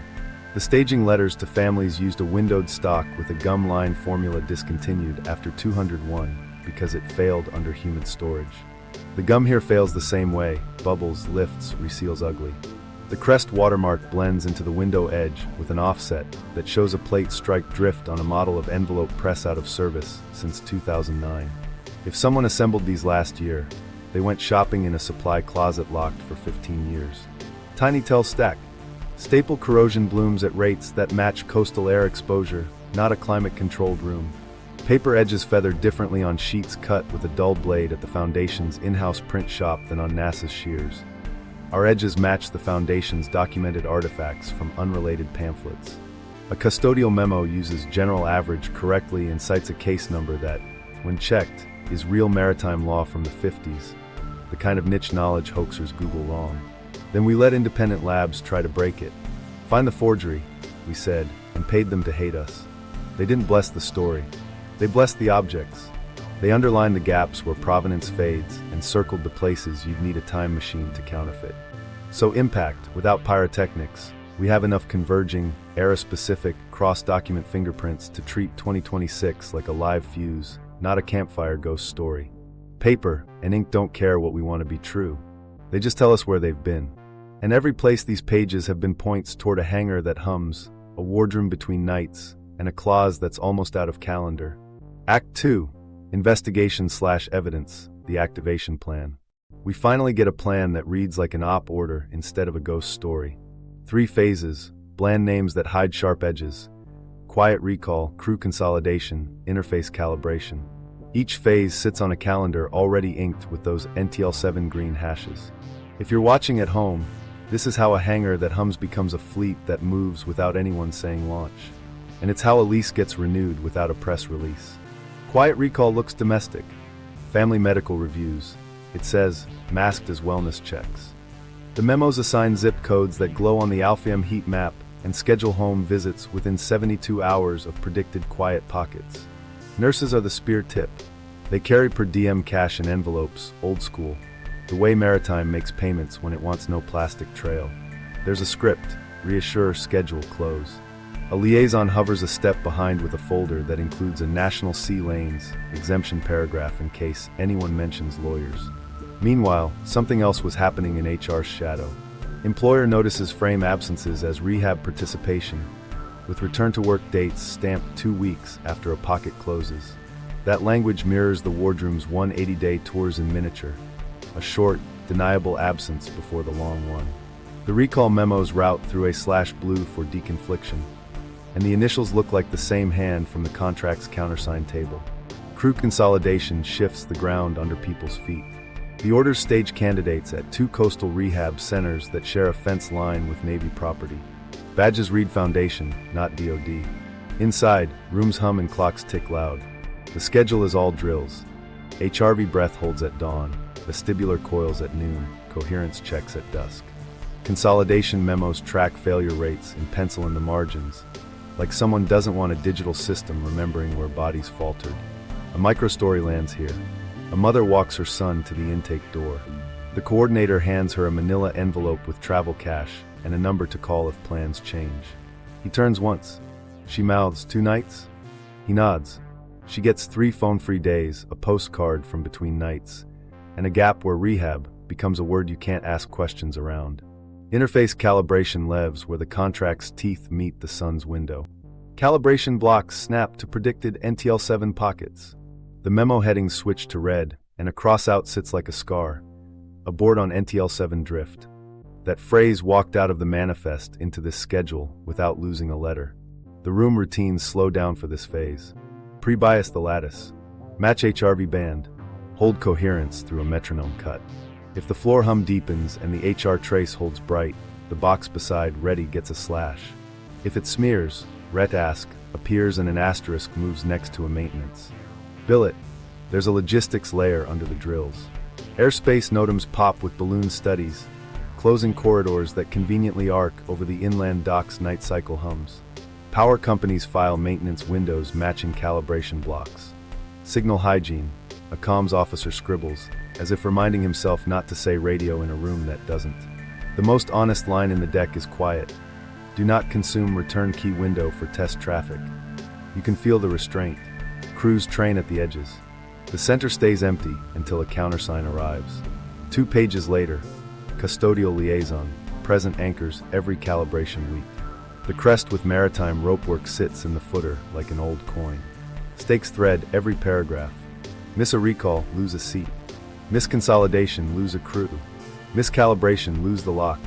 The memos don't threaten, the contract already did. On repeated non-fulfillment, custodial trust may exercise interface seizure. The plan's job is to make sure nobody gives the trust a reason. We end where the clock does. Quiet recall primes the homes. Consolidation hardens the bodies. Calibration threads biology to a carrier when NTL7 dips. If you're hunting for a launch countdown, this is it. Soft steps that add up without a lever someone else will throw Admiral. the second the sky If the goes activation quiet. plan is the map, Someone still has to point at the line that says now. Orders don't sign themselves. In the packets, that hand hides in a signature that isn't a signature at all. A/blue. No rank, no name, just a slashed initial that rides memos like a watermark. Personnel flows bend around it. Junior officers wait for a nod from a chair nobody admits exists, then speak like they've asked permission from a ghost. Stakes live in that absence. If command won't put its name on paper, accountability has nowhere to land. The clause threatens seizure, the custodians hold the lease, but the day-to-day voice, the one that can burn a pocket or save it, belongs to an office outside rosters. Families who want a person to call get a liaison with a card and a crest. Crews who want a captain get a cadence. Action shows up in a leaked briefing that sounds like it came through a brass tube. The voice on the tape doesn't use PowerPoint verbs. It uses ship verbs. Hold your water. Mind the watch. Phrases that skip generations sit down at the table like they never left. You can hear the metronome tick in the room, and the old man's speech rides over it, unfussed, sinking the way a quarterdeck talk does when the sea is up and you need the crew to breathe with you. The transcript tags the speaker only as A/blue. In the margin, someone underlines old school cadence and writes 1970s. It isn't nostalgia. It's continuity by design. Meanwhile, something else was happening with the paperwork. Orders that should read, by direction of arrive instead with that slashed initial, and an embedded style nobody at the Foundation's comms shop would dare fake. Typist spacing, abbreviations, the clipped grammar of fleet signals. On the yard side, salutes go to an empty chair before briefs begin. Not because it's theater. Because a junior who forgot did it once, and a senior tapped the table and said, again. Culture polices what the roster can't. A microstory makes it human. A lieutenant slides into a conference room 5 minutes late and freezes. The room's full, ops medical, a custodial liaison in a dark suit that doesn't fit the climate. At the head, a chair with its back to the glass is empty. The XO nods toward it before anyone opens their folders. The lieutenant follows the nod with his eyes like he's tracking a person, then snaps a salute to the air over the chair back. Nobody smiles. They all do it. Then they sit. Later, in the parking lot, he mutters, "It's like saluting the ship," and the chief beside him says, "Quiet." It is. The personnel graph we mapped, those deference patterns, thickens around a door with no nameplate. Requests route for A/blue awareness, then return as if a flag officer had initialed them in pencil and left no trace. Contractors who've worked both NASA and Navy call it a back channel. The Navy calls it the channel. When a junior process owner in logistics pushes back on a requisition, why is a rehab center ordering marine-grade composites? The reply arrives with a scan of a paragraph invoking national sea lanes, and the matter dies. That's not audit. That's command. And yet, the office breathes like a person. A memo postpones a calibration block for crew morale after a failed quiet pocket and attaches a note. Extend coffee ration wardroom. It's the same handwriting that slashed A/blue on the cover. Whoever sits behind that stroke knows the smell of a mess at 040 and the taste of bad coffee that keeps hands from shaking. Old school but not cruel. Theories circle, and the files give them fuel. One path says retired flag acting under custodial proxy. A captain who never came ashore all the way, carrying the culture while the trust carries the keys. Another says composite command, A small cadre signs, A/blue, like a mantle, not a man, so the voice never ages even as the throats do. Either way, the effect is the same, continuity without a footprint. A dead admiral's hand on the contract, a living cadence in the room, and a slash that bridges them. Either way, the psychology lands. Authority without a face keeps the myth oxygenated and the room obedient. There's a tell inside a training tape. A/blue corrects a young instructor. Don't say window opens. Say we'll heave to and wait for the sea to settle. The kid blinks. The liaison in the dark suit doesn't. The correction is more than metaphor. It's doctrine. Don't rush the pocket. Don't waste the breath. Sailors understand this without diagrams. When you're grafting sea logic onto sky hardware, you borrow the tongue that already knows how to be patient when weather mocks you. Meanwhile, the custodial crest appears in the footer of A/blue's updates with a tiny change. An insurer's ropework now paired with a number that matches a guidance series sheet we dated to the 80s. Forensics put the paper in the same lineage as the contract stock and blue custodial memos. That's supply chain. Consistency doesn't happen by accident. It happens when one office orders paper for a job it started before some of its crew were born. Impact lands where law and culture meet. Crews don't fly for a branch patch. They fly for a voice that sounds like weathered teak and salt, telling them when to breathe and when to hold their tongue as the floor hums and the metronome drops out. Families don't get names, they get liaison numbers and envelopes. Congress doesn't subpoena a person, it hits a doctrine that invokes sea lanes and slides behind a crest. A/blue is the hinge that lets a maritime trust command a fleet between nights without ever pinning a star to a shirt on CSPN. One more microbeat before we move. A junior comms tech leaves a sticky note on a console that reads, "Ask A/blue about November 14th shift." It's gone by morning, replaced with a typed strip in that clipped grammar. Hold for green hash. No name. Just a timekeeper's answer from a room that treats November like weather and command like a ship you serve even if you've never seen its wake. The hangar that moves, floating dry dock in the desert. While A/blue kept the tempo on paper, the ground started doing something ships do when you don't want them photographed. It moved the dock. Satellite shots first made it feel like a prank. Modular dry dock segments. Those big, U-shaped pontoons you'd expect moored beside a shipyard, strapped onto heavy haulers and crawling inland along routes that end where water never did. Procurement ledgers tagged to maritime endowments make the paper trail look boring on purpose, until the tonnage adds up. You follow the convoys on traffic cams and the pattern repeats. Night runs, state lines at 2 a.m., police escorts that aren't logged as police. The destination is a salt flat scored with runway lights that come alive exactly twice a year, and then go dead like someone yanked a cord. Stakes ride with those trucks. You don't relocate a dock unless you're hiding a hull.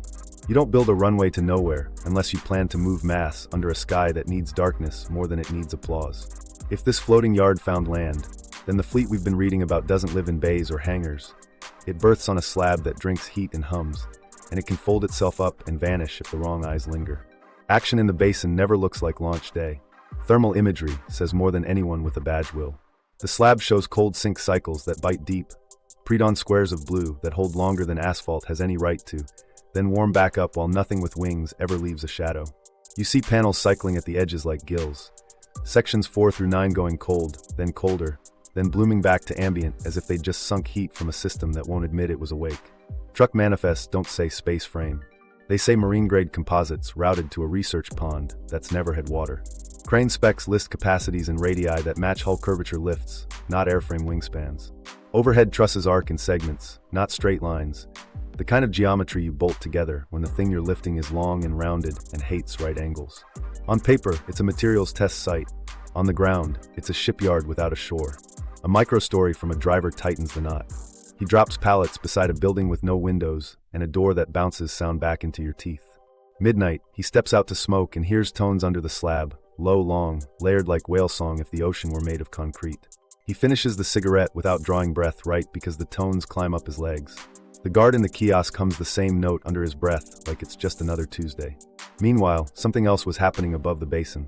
Sky watchers logging star tracks started filing notes about stars that don't drift over the salt flat during those biannual light-up nights. 2 asterisks sit dead still while everything else slides. The amateur community names them, of course. The manifest says names denied, but the pencil in the margin draws the asterisks anyway, and that's how nicknames stick, on paper that wasn't meant to be public.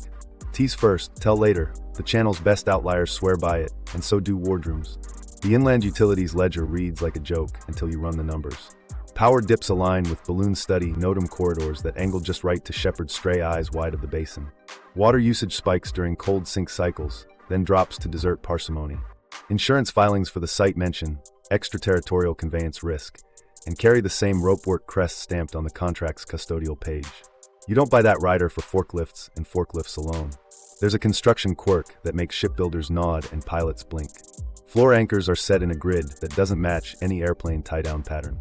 They match dry dock blocking points, adjustable. Cradles you tune to the belly of a hull, so it doesn't oilkin when the tide falls. You can almost hear the foreman yelling measurements, and the crew answering with shims and chalk, and the kind of swearing that means you love what you're lifting. The chalk lines curve. The swears mention frames, not ribs. A memo we shouldn't have shows the site's lighting plan. Runway markers are theater. The real light lives under the slab. Inspection strips that bathe the anchors in a cold wash and strobe when interface test flags yellow. The schedule for those strobes leans into the same NTL7 hashes the manifest clung to. The dock is a metronome too, counting for a meeting between chest and lattice and star. Human beats keep slipping through. A line in a maintenance log. Wardroom coffee delivered to basin, double strength. Another in a facilities ticket. Harmonic and slab audible in dorms, earplugs insufficient. Dorms. You don't build bunks beside a test pad unless people live here on a clock the sun sets. A cafeteria note gets cute. Cake ordered for between nights. The baker scrawls a smiley face the security camera catches and nobody bothers to delete. Impact lands where geography gets laughed at. The idea of a floating dry dock in a desert is ridiculous until you remember what a dry dock is. A way to hold a ship steady between tides. If your ocean is radiation and darkness, your tide is NTL7. You move the dock to where the weather is quiet. You build your hull inland where procurement looks like lighthouses and research ponds. And when the sun gives you a pocket, you flood the basin with a hum instead of water, and let a ship that isn't shaped like ships try to stand up. Then the moving part clicks. Modules on trucks mean the yard isn't a place, it's a kit. If a window shifts, if a camera appears too long, if a county commissioner asks the wrong earnest questions, the dock breaks down and walks away one flatbed at a time. By the time anyone finishes filing the subpoena, the anchors are footprints and the harmonic has rolled to a county line that didn't vote to host a shipyard for the sky. One last detail before we leave the basin. The lighting tests that only happen twice a year, they fall on weeks the activation plan calls calibration, and the return key chart hashes green. The desert doesn't need runway lights. The dock does, beneath the slab, along the anchors, up the ribs only a crane operator can see when he closes his eyes. If you stand on the berm at midnight on those nights, you won't see a launch. You'll feel your teeth buzz, and you'll hear a low song the ocean taught a yard to sing in a place where ships aren't supposed to be. Motive, the 2026 bargain. All the roads, paper, ink, custody, biology, the slab that sings, point at one question nobody inside a wardroom gets to ignore. Why now? Not philosophically, contractually. The answer sits where law, pride, and leverage meet. They call it the return key, like it's just a switch. It's a checkpoint. A bargain struck long before some of the people enforcing it were born. Start with the clause's quiet cruelty. Activation on receipt of return key event, not to exceed Q4 2026. That isn't a deadline you can extend with a memo. It's a lease renewal pinned to a clock the sun keeps and a countersign somebody else owns. If the window opens and the countersign rides in, the lease refreshes and the custodial trust keeps licensing interfaces to an American uniform. If the window opens and the countersign stays dark, again, the trust's right to seize control interfaces stops being a line and becomes a plan. That's the bargain. Use what isn't legally yours under conditions or hand it back. Inside Navy circles, the language found two camps and made them argue under their breath for years. One camp wears space denial on its sleeve. They see the dark passes as picket duty writ higher. Keep lanes clear, keep others out, hold ground you don't talk about. They read non-state contact protocols and set their jaw. Whatever's on the other end of that countersign, you don't invite it to your wardroom unless you have to. Miss the window, they say, and we hold what we can by force of habit and engineering. The other camp learns stewardship from charts and lighthouses. They call it space stewardship. Lanes managed, windows respected. Handshakes timed to weather not because anyone likes the trust's ropework crest, but because a sea is safer when the pilots all nod at the same buoys. They read custodial oversight, maritime, and shrug like someone mentioned a harbor master they don't love, but keep paying because the harbor doesn't run itself.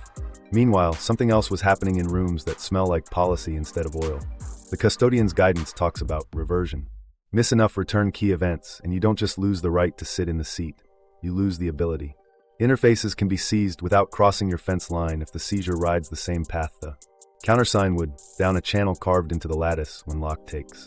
That's not mystique. It's leverage written in lawyerly prose and enforced by firmware. The trust doesn't need your gate guard. It needs your compliance to practice. That threat isn't theater. It's coded into procurement in 100 small, do not substitute, lines, and in the firmware the scanner metadata keeps whispering about. The political risk hisses under the door. If seizure happens in sight of people with phones, if a hum deepens, 2 stars that don't drift blink out, and a liaison's number stops answering, the cover stories can't hold.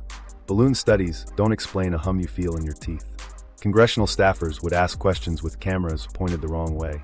The maritime exemption C lanes paragraph can only carry so much weight before someone drags a crest into court and learns the hard way that a lease can outlive the people who signed it. So motive condenses. Meet the window. Refresh the license. Keep the keys you use but never owned. The wardroom's pride wraps it in a story that feels better. We've held picket lines since storms were wooden and masts were trees. We're not about to give a lane to a custodian that talks like a harbor policy manual. But when you peel that story back, the contract still stares. The return key doubles as a treaty checkpoint. The trust doesn't care about morale or mottos. It cares that the handshake completes inside an NTL7 pocket. If it doesn't, the trust is empowered to treat your ship between nights like a barge that missed a fee. A note in a custodial memo lands like a sigh. Non-fulfillment under consecutive qualifying windows shall trigger review of license efficacy. Efficacy sounds polite until you map it to interface seizure. Then it reads like this. We gave you time and training. We built docks where your maps have no harbors. We tolerated missed cycles in the late 199s and early 201s. 11-year patience is not forever. November 2026 is not a suggestion. Here's the part nobody in a briefing says out loud. If the countersign arrives and the fleet fails to answer with phase, the trust can call the failure material and exercise rights that take the seat away mid-breath. That isn't a sci-fi switch. It's contract enforcement married to engineering. The only defense is readiness. Crews who can hold HRV bands on command, lattices that bias to biological windows, a yard that sings at the right frequency, and a commander, a/blue or a mantle of them, who won't burn the pocket on noise. Strategists phrase it colder. If you refresh the lease, you keep sovereign use under someone else's custody logic. If you miss it, you risk disclosure under foreign supervision. Not foreign as in nation-state, foreign as in non-state custodian, with a crest and case law that treats orbit like a shipping lane. Either way, Washington doesn't get to pretend for much longer that the only sky it owns ends at the Karman line. The return key doesn't ask permission to make that public. It asks whether the Navy shows up on time. Micro-story. A captain who never wears stars tells a room. We heave to, we wait, we answer. He doesn't use the word lease. He doesn't have to. The coffee on the table is double strength because nobody wants a tremor to ruin a lock, and the liaison with the ropework crest sits back like a pilot boat already idling at the harbor mouth. So motive, stripped of romance. Avoid reversion, avert seizure, keep a fleet in hands that speak in wardroom cadence instead of actuarial tables. The sun sets 3 stones across a creek. The Navy wants to cross while the dock hums and the trust nods. Miss the hop, and the next step doesn't belong to a uniform. It belongs to a clause written on old paper with a dead man's hand and an insurer's crest that never needed applause to matter. The polygraph trap, testing the leaker. We didn't take the drive on faith. We took the person who carried it into a room, you can hear your own pulse in, and asked a stranger to map truth with wires. Independent examiner. No GOV badge, no foundation crest, no a/blue shadow in the corner. 3-block test, logistics, documents, custodians. The chair creaked once when the leaker sat. The metronome in the hallway, because of course there was one, ticked somewhere under the carpet. Stakes were simple and mean. If this man folded under the smallest pressure, the whole scaffolding of paper, ink, and hums became fan fiction. If he held steady when the questions cut where his story was softest, the fuse on November got a little shorter. He knew that. You could see it in the way his hands practiced stillness on the armrests, as if holding a coherence hold might help with needles and baselines as much as with a lattice. Action begins with the hook UPS. Fingers, chest, blood pressure cuff that whispers with every squeeze. The examiner runs through control questions first, built to peg his personals, name, year, a lie about the color of the wall to calibrate deceit. The tracings settle into the room's rhythm. The examiner hums once, just to see if he can shake him. He can't. Logistics block starts. Did you personally transfer the files labeled wardroom and manifest to the encrypted drive? Yes. Clean banding across respiration, galvanic skin, the needle barely flinching. Were the logistics notes, truck manifests, power dips compiled by you? Yes. Clean. He's either rehearsed down to the breath or he's answering inside the narrow channel between fear and truth the machine loves. Then the examiner goes to the bone. Did you fabricate, alter, or direct others to fabricate any document we reviewed today? No. Pulse ticks up, then smooths back down inside 3 seconds. It's not bravado. It's a body trained by years of guarding the wrong muscles at the right time. The block closes with the examiner marking within baseline. A phrase you learn to love when you've spent a month with forgers sending you PDFs at 2 in the morning. The second block is the program's wardrobe and skin, blue custodial, A/blue the crest. Have you ever worked for an organization you know as Blue Custodial Authority? No. Clean. Have you ever received payment, instruction, or threat from a non-state entity connected to the materials? No. Hear the charts wobble. Not a liar's sawtooth. A tremor that looks like someone walking across his grave. The examiner sits back, lets the cuff huff his arm, then asks again with a surgeon's voice. Have you ever been in a room where a person invoked national sea lanes to end a discussion? Yes. Band steadies. Stress, not deceit, the examiner scribbles. The fear lines repeat every time the phrase non-state custodian comes close. He isn't hiding a paycheck. He's remembering a doctrine that could walk past his door and lock it from the outside. Meanwhile, something else was happening under the needles. The questions about A/blue's cadence. Have you met the person or persons who sign as A/blue? Draw a no that lives straight. But when the examiner swaps cadence for power, do you believe A/blue has authority to cancel a calibration block without appeal? The yes lands with a sympathetic spike across skin conductance. Belief anchored. Not knowledge. Not rumor. A belief so heavy his body treats it like a fact. Then the hook catches on the dead man's name. The examiner eases into it like a diver, knowing the water's colder by the rock. Do you believe the signature on the 1981 countersign is authentic? Yes. The chart hums at a higher pitch, like a string tuned a half step too tight. One more step. Do you believe the signer is deceased? Yes. That's when the somatic tremor appears, tiny, rhythmic, out of sync with breath and heartbeat. The examiner's pen slows. He nods once, not to the leaker but to himself. He's seen stress like this before, someone's body rehearsing a shock it never asked for. He ends the block early. Outside, he'll write somatic tremor during dead Admiral query, belief anchored. The third block is clean and cruel. Is the return key a technical event tied to solar cycle conditions? Yes. Clean. Is November 2026 an operationally significant date? Yes. Clean. Do you expect an activation attempt within that window? Yes. Here, a trace rises as if remembering the hum of a slab. The examiner doesn't push. He doesn't need theatrics. Do you intend to profit from the sale, distribution, or promotion of these materials? No. Flatline calm. If he's lying, he's better than the men who beat extradition by learning to breathe slower. He isn't that man. Microstory in the room, the smallest human moment. Mid-test, a low tone vibrates somewhere in the building. It's just a ventilation kick, probably. The leaker's pupils tighten anyway. He inhales through his nose, exhales to a count you could set a metronome to. The needles don't jump. The examiner clocks the count and writes a word the manifest loves. Coherence. He circles it and underlines it twice. Impact doesn't arrive as a confetti cannons.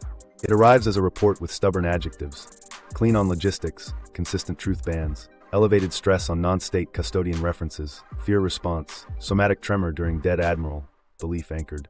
Credibility lifted, not sanctified. Enough to move forward, not enough to claim sainthood. The examiner closes his folder, looks at me, and says a sentence that matters more than any slogan. He believes what he brought you. In the aftermath, we don't declare truth. We declare direction. And direction points where the paper told us to go next, back into the closet itself, on camera, with the countersign and the crest in the same frame, so that when November's green hash arrives, we're not asking the audience, opening the 2026 clause. We lay the contract flat, turn on a camera, and stop hiding behind summaries. The paragraph that carried the whisper carries the hammer too. It reads like a lawyer tried to speak in sonar pings. Activation contingent upon receipt of return key event during qualifying solar cycle quiet pocket. Command enablement is DNA locked to authorized operators meeting alpha-M physiological thresholds. No flourish. Just the 3 legs we've been circling, sky, seat, body, braided into law. The text binds return key event to a pair of conditions we can test and one we can't control. First, background field strength at or below NTL7 threshold.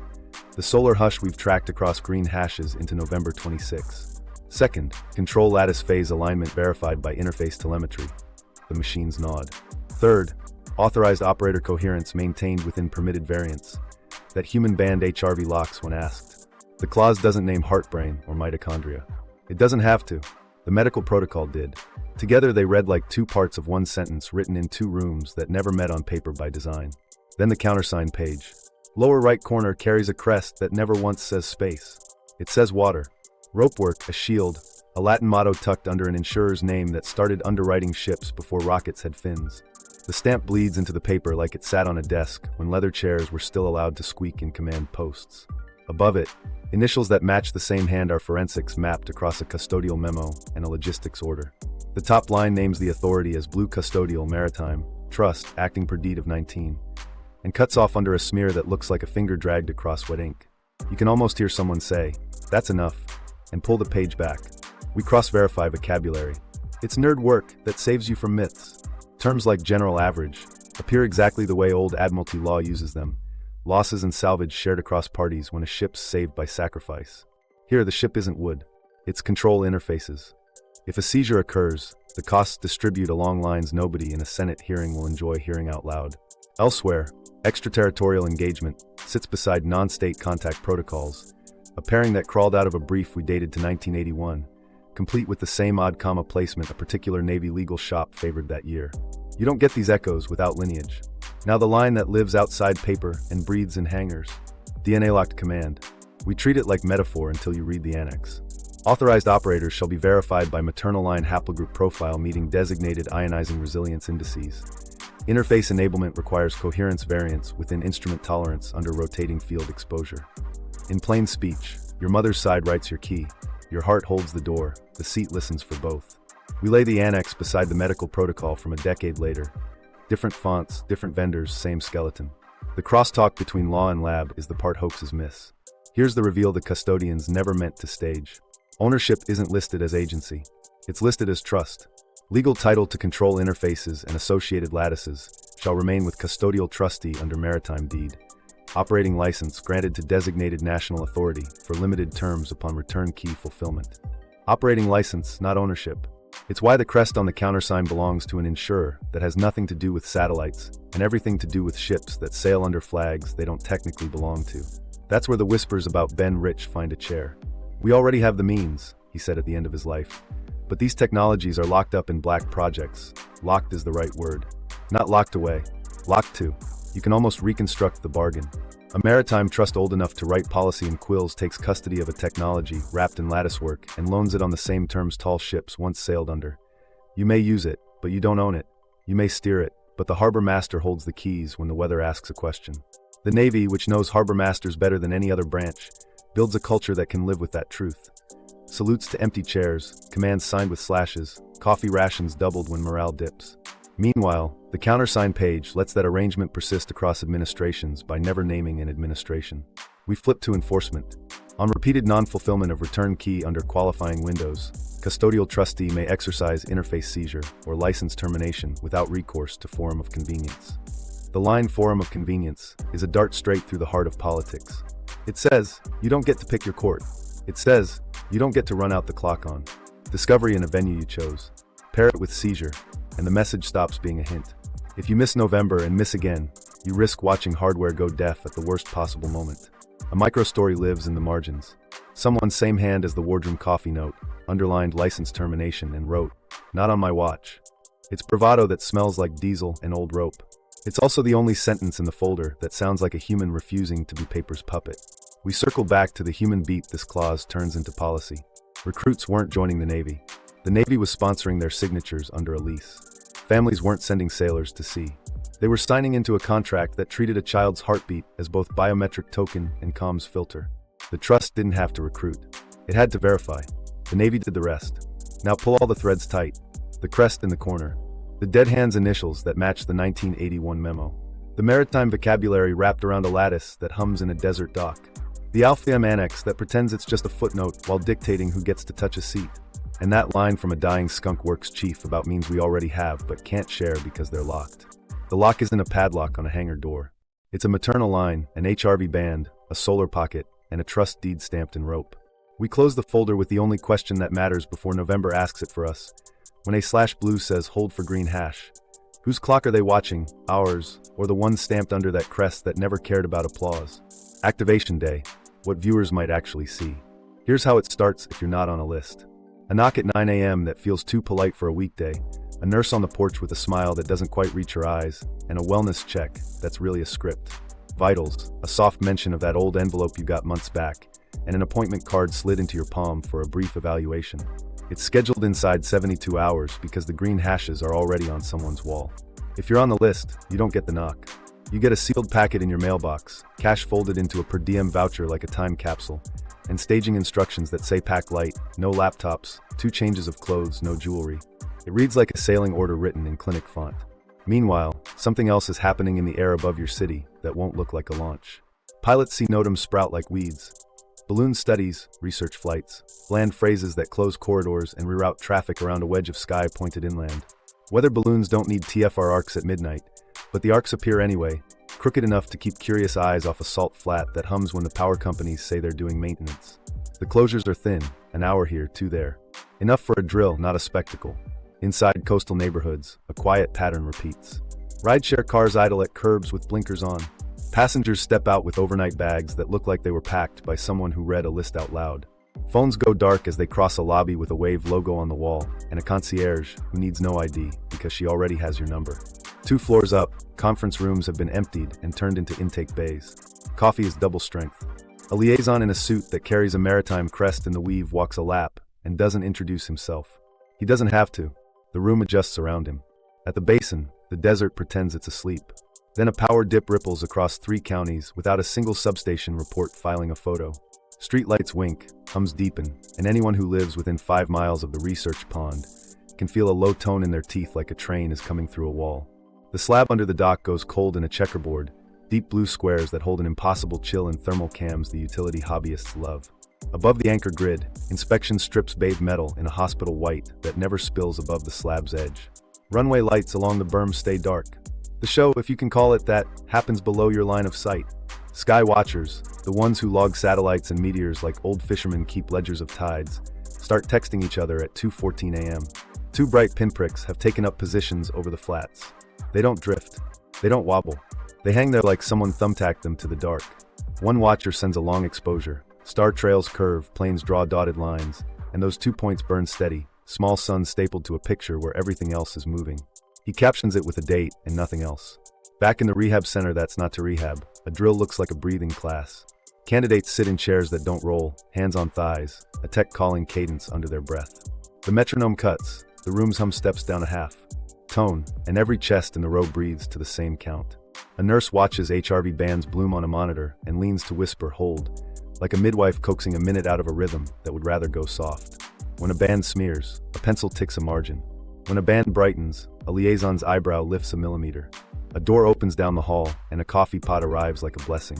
On the roads that thread the flats to the coast, unmarked box trucks run in pairs with escorts that don't admit they're escorts. They leave from warehouses stamped with foundation addresses, and return to different doors 2 hours later with scuffs that look like a crane kissed them in the dark.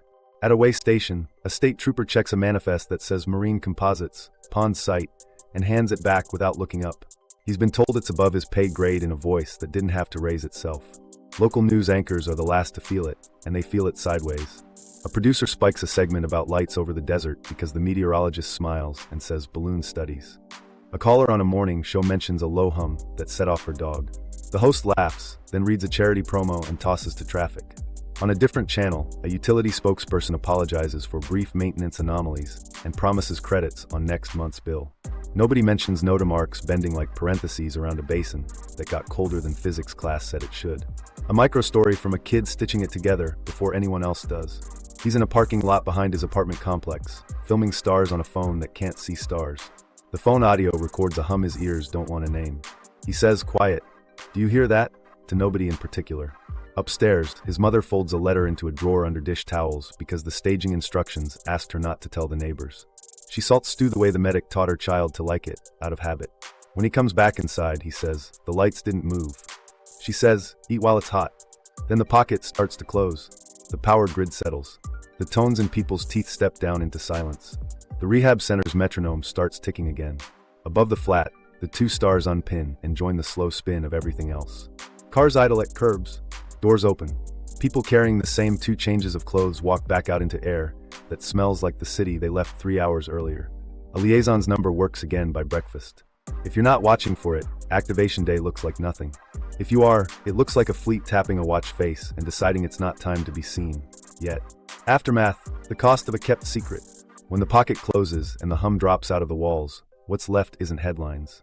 It's housekeeping. It's how a secret bills a family for time it never planned to lose. Recruits don't ship out. They enter rehab blocks, on paper, and vanish for 6 months into dorms that share a wall with a slab that sings. NDAs that started as slim envelopes fatten into binders. Clauses multiply until cousins at Thanksgiving can't ask where you've been without a sentence bumping against a paragraph that says they shouldn't. Parents make rooms ready that don't get slept in. Sheets stay tucked like hospital corners because staging instructions warned, no notice departures possible. A birthday lands without a body. A card arrives days late in that clipped wardroom hand, between nights, with a cartoon cake that looks like it was drawn by someone who hasn't stood in a grocery aisle in years. It feels sweet and wrong at once, like kindness leaking through a policy that never meant to admit the human it's grinding. Politics turns the hum into props. Committee chairs hold hearings that open with flags and close with C lane. Exemptions nobody on camera understands until a staff attorney slides a memo across a table and the hearing adjourns for consultation. Another member blames satellite tests for grid dips while a liaison with rope work in his tie knot stares at a middle distance and never blinks. The transcript reads like civic duty. The hallway whispers read like choreography. Meanwhile, something else is happening in rooms where people argue with equations for a living. Lab groups near the inland dock start reporting anomalous field effects. Cryogenic deltas in concrete cores that don't line up with ambient. Low-frequency acoustic signatures that leave accelerometers blushing. HRV coherence shifts in residence within a mile of the slab on nights when the inspection strips strobe. The science community splits along the scar this kind of data leaves. Half call it confounders and calibration error. Half say, run another trial, and find their grant reviews now include a sentence about programmatic sensitivities that wasn't there last season. Whistleblowers sprout and wilt. A tech who watched the pencil tick on calm heart traces tries to speak up. Then lands a job in a different city with a non-disclosure in the onboarding packet he didn't read closely enough because the salary felt like oxygen. A nurse with a thin smile at the gate writes a resignation letter she never sends and takes a long way home that avoids the smell of salt on nights the basin hums. The examiner who once wrote somatic tremor in a polygraph margin switches offices, then states and stops taking certain clients because his hands shake when someone says, "Dead Admiral," without meaning to. Microstory. A father at a hardware store buys blackout curtains because the sleep his daughter was trained to hold in a white room now only arrives if the world looks like it. The cashier jokes about vampires. The father laughs the way a person laughs when they can't say, "It's for a metronome you can't hear." At home, he hangs the curtains and stands in the dark while the refrigerator clicks and a streetlight hums through fabric. He puts a folded letter back in a drawer next to receipts that prove nothing you could stand up in court with. NDAs bend language until it creaks. Extended kin becomes a net that catches aunts and brothers-in-law who didn't sign up for a ship that sails between nights. Group chats go quiet. Cousins post photos of sunsets with captions that read like prayers because details are off limits and the only safe thing left is weather. In kitchens, people practice sentences for someday. She worked near a hospital, he did rehab, and hope the clauses will expire before the people holding them do. The Maritime Trust keeps its lines coiled and its crest invisible in public. Insurance riders get renewed. General average stays a term tucked into paragraphs most lawmakers' eyes skate over. A/blue signs updates with that slash and a coffee note when morale sags. Beneath it, logistics still buy anchors for a dock that pretends to be a pond. Above it, 2 stars hold still for a breath when the sun's noise falls, then drift with everything else like they never meant to be noticed. Impact isn't a bang, it's attrition. It's the way a secret trains a family to speak around a hole in the shape of a person. It's the way a trust older than any living signer keeps a lease renewed by biology and timing and a doctrine that learned patience at sea. It's a culture that salutes an empty chair and believes, truly believes, that if the window is met, the bargain holds and the fleet will still answer to a voice that sounds like teak and weather. And it's the knowledge, whispered into a card that says between nights, that every kept pocket costs a room, a rhythm, a language bent toward silence, so a hangar that hums can keep the beat until November nods. If a contract can outlive its signers and steer a fleet by biology and weather, the sky we share belongs to a ledger more than a flag. If you want the follow-up on the moving hangar and the 2026 NOTAM watch list, subscribe and watch the next episode pinned here. Drop your city below. If activation hits, your eyes and ears will help us map it in real time.